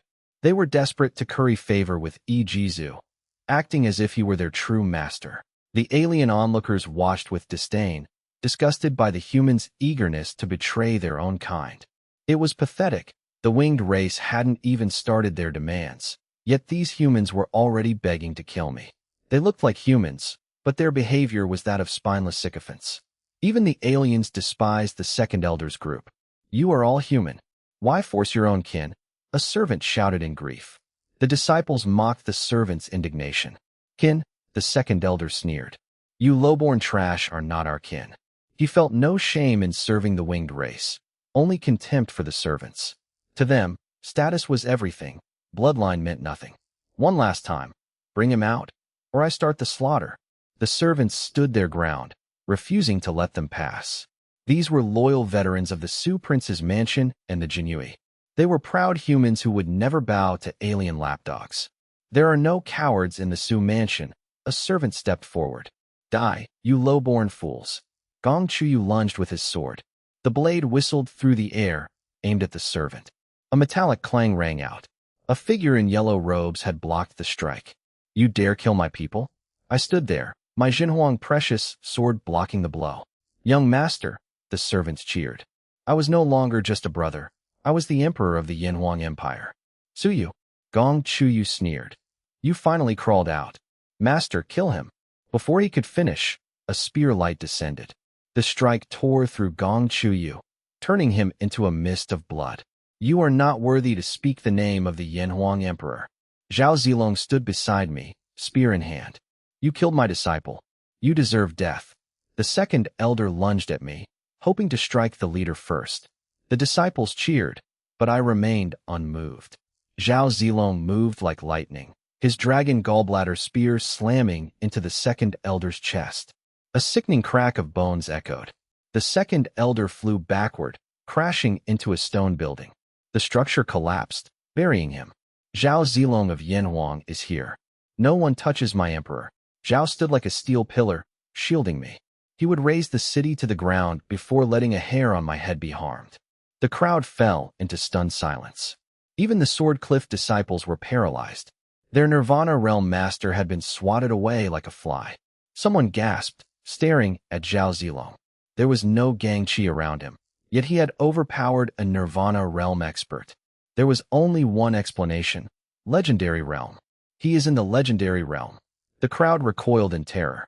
On the Four Directions continent, only the Su family and the city lord of Qingjian possessed such power. The human race relies on two legendary realm powers, Qingjian City and the Su Prince's estate, to survive. They are the twin pillars of humanity. Though few in number, the human race is a species that accumulates strength over time, capable of explosive growth. Every human legendary realm expert is a peak powerhouse, which is why other races secretly collude to suppress them. Martial Dao is difficult for humans, but those who reach the legendary realm are peerless warriors capable of suppressing all other races. A single human legendary expert can rival dozens from other races. Now, a new one has appeared. Unlike the swordsman of Qingjian City, this expert wields a spear and serves me, clearly treating me as his master. The crowd wondered who this Su man was, that a legendary expert would willingly submit to me. As the crowd marveled at this high-quality powerhouse, a commotion broke out at the perimeter. A quiet moment passed. A quiet moment passed. Thud, thud, thud. Uniform footsteps echoed as a group of human warriors in brocade robes appeared. Move! A spear-wielding general shouted, brutally kicking aside any aliens in his path. The crowd watched in shock. They had never seen humans act so boldly against other races. The sheer number of these warriors kept the surrounding aliens from interfering. The warriors surrounded the mansion, standing in perfect formation before me. The leader stepped forward. He knelt before me and shouted, Yang Mingwei, commander of the Yinhuang Empire's Brocade Cloak Bureau. I apologize for the late arrival, Emperor Lord. Thud, thud, thud. The Jinyui knelt in unison, echoing his apology. The crowd froze in terror. The Jinya disciples realized with horror that they had been trying to kill the human emperor. Confusion reigned, as the Changtian Empire was the only known human empire. A man in the crowd suddenly shouted in realization. He explained that 2 months ago, the Changtian Empire underwent a coup. The first prince was exposed as an alien, the old emperor died, and a descendant of the Su family took the throne, forcing the Orc Empire into a treaty. The crowd was stunned by this news. The empire was renamed Yinhuang. The man stared intensely at me. The Yinhuang Empire is a formidable power that has fought the Orc Empire for millennia. No one dares to look down on this specific human empire. Unlike other human states, the Su Prince's estate has made the empire a true enemy to the alien races. Qingjian City produces experts, while the empire preserves the human bloodline. Realizing I am the emperor and likely Su Long's son, the Jinya disciples turned pale with fear. They trembled, recalling their earlier arrogance. The Emperor of Yinhuang holds a status far above the Great Elder of Qingjian City. The Great Elder struggled to his feet, coughing blood, still reeling from his injuries. You'll pay for resisting Ijizu, he spat. The second elder roared with venomous rage, blinded by his desire for revenge. He had completely lost his sanity, ignoring the presence of the legendary expert. The The surrounding aliens looked at the second elder with mockery. They couldn't believe he was still provoking me. A Jinya disciple whispered a warning to the second elder. They should have negotiated. No one's status exceeds the Yanhuang Emperor's. I watched the second elder like a clown. Why shouldn't I speak? The second elder yelled, threatening to summon his sect's experts. He reached for a signal flare. Boom! A massive explosion shook the city from the south gate. The signal flare dropped from the second elder's hand. Everyone turned toward the south gate in confusion and fear. City guards wearing Jinya uniforms fled in panic. They were bloodied and terrified, weeping as they ran. The gate is broken. The Black Jade Cavalry is here. The crowd gasped in primal fear. The Black Jade Cavalry is the continent's premier legion, the pride of humanity. Run, run for your lives. The guards scrambled in total despair. Rumble, rumble. A black torrent of steel approached, led by cold, ruthless warriors. They wore black armor and wielded heavy blades that glinted in the sun. Slash, splat. The cavalry slaughtered the fleeing Jinya disciples. By order of the Emperor, we are here to purge the traitors. All others have one incense stick of time to leave or face death. A Nirvana realm knight announced coldly. Another knight roared, "This is a human matter. All aliens, get out." This was the true dominance of the human race. The Black Jade Cavalry's arrival left all aliens trembling in terror. It was Su Ba and Sujio. The Black Jade Cavalry had entered Qingjian City, and the city guards were already wiped out. How could mere Jinya disciples withstand the human Iron Cavalry? Facing the alien blockers, the Black Jade Cavalry was brutal and decisive. "Get out of the way," Su Ba roared, revealing a face scarred by battle. Swish, Pucci. Their blades flashed, cutting down all who stood in their path. There was no negotiation, only overwhelming force. Before the Black Jade Cavalry, there were only the dead. Dark Knight, Orc, and winged races fled in a panic. Some humans, caught in the chaos, could only watch as the cavalry swept through like a hurricane. Boom! As hooves thundered, Su Ba glanced at the trembling humans with disdain. Cowards! Swish! The cavalry bypassed them without a second look. The pale-faced humans felt a sudden surge of shock, pride, and hot-blooded fervor.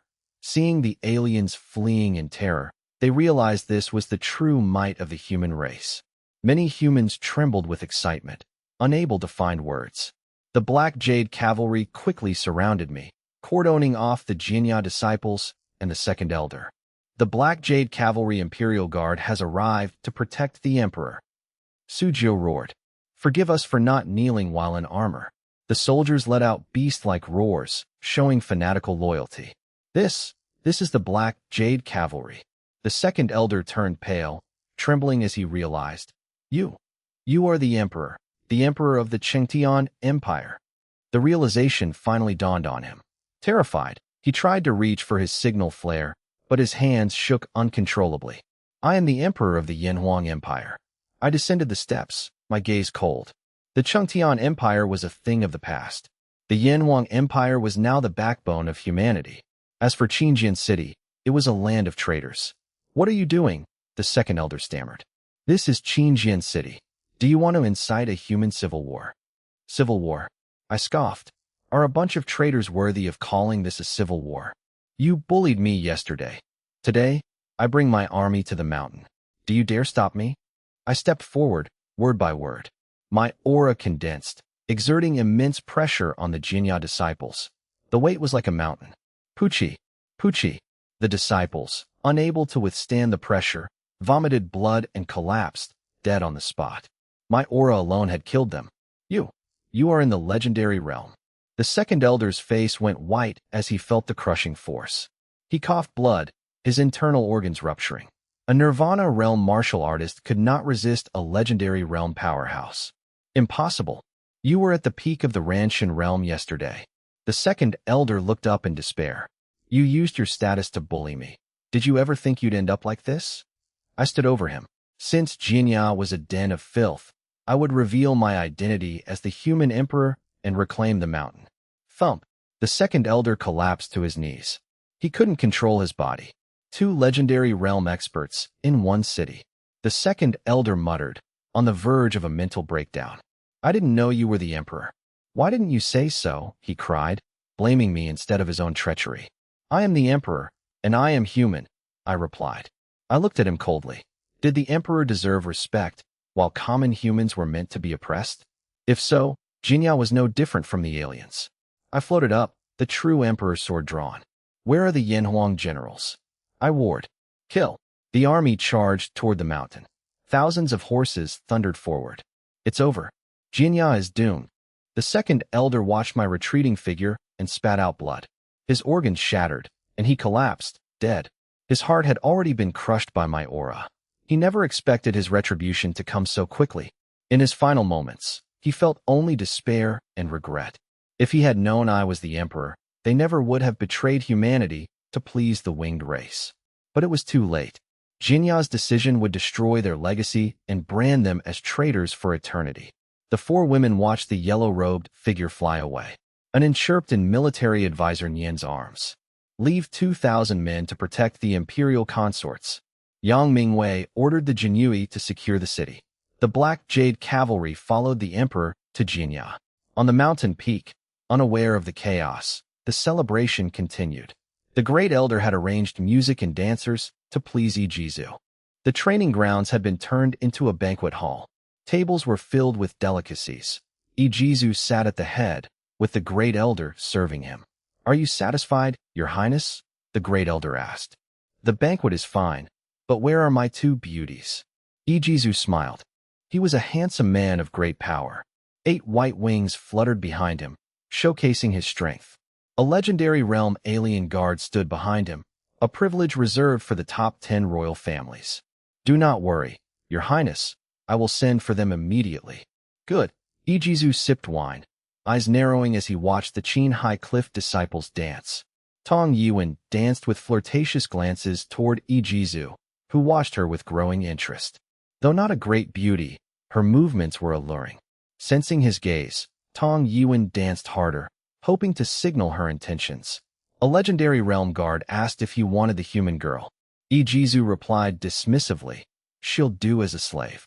To Ijizu, human women were mere playthings unless exceptionally gifted or beautiful. This racial superiority was natural to the winged race. Intermarriage with humans was unthinkable. The guard offered to speak to the Great Elder to secure her. Ijizu waved him off. Seeing them talk, Tong Yuan felt a surge of excitement. She fantasized that he was interested in her, unaware that she barely qualified as a slave in his eyes. She remained oblivious to her low status in his estimation. The music stopped, and the Great Elder arrived with the Su sisters. Ijizu's eyes lit up, his expression turning dazed as he beheld the two newcomers. Su Huin wore white, her waist cinched by a cloud sash. Despite a veil, her phoenix eyes were enchanting, and her hair was adorned with precious pearls.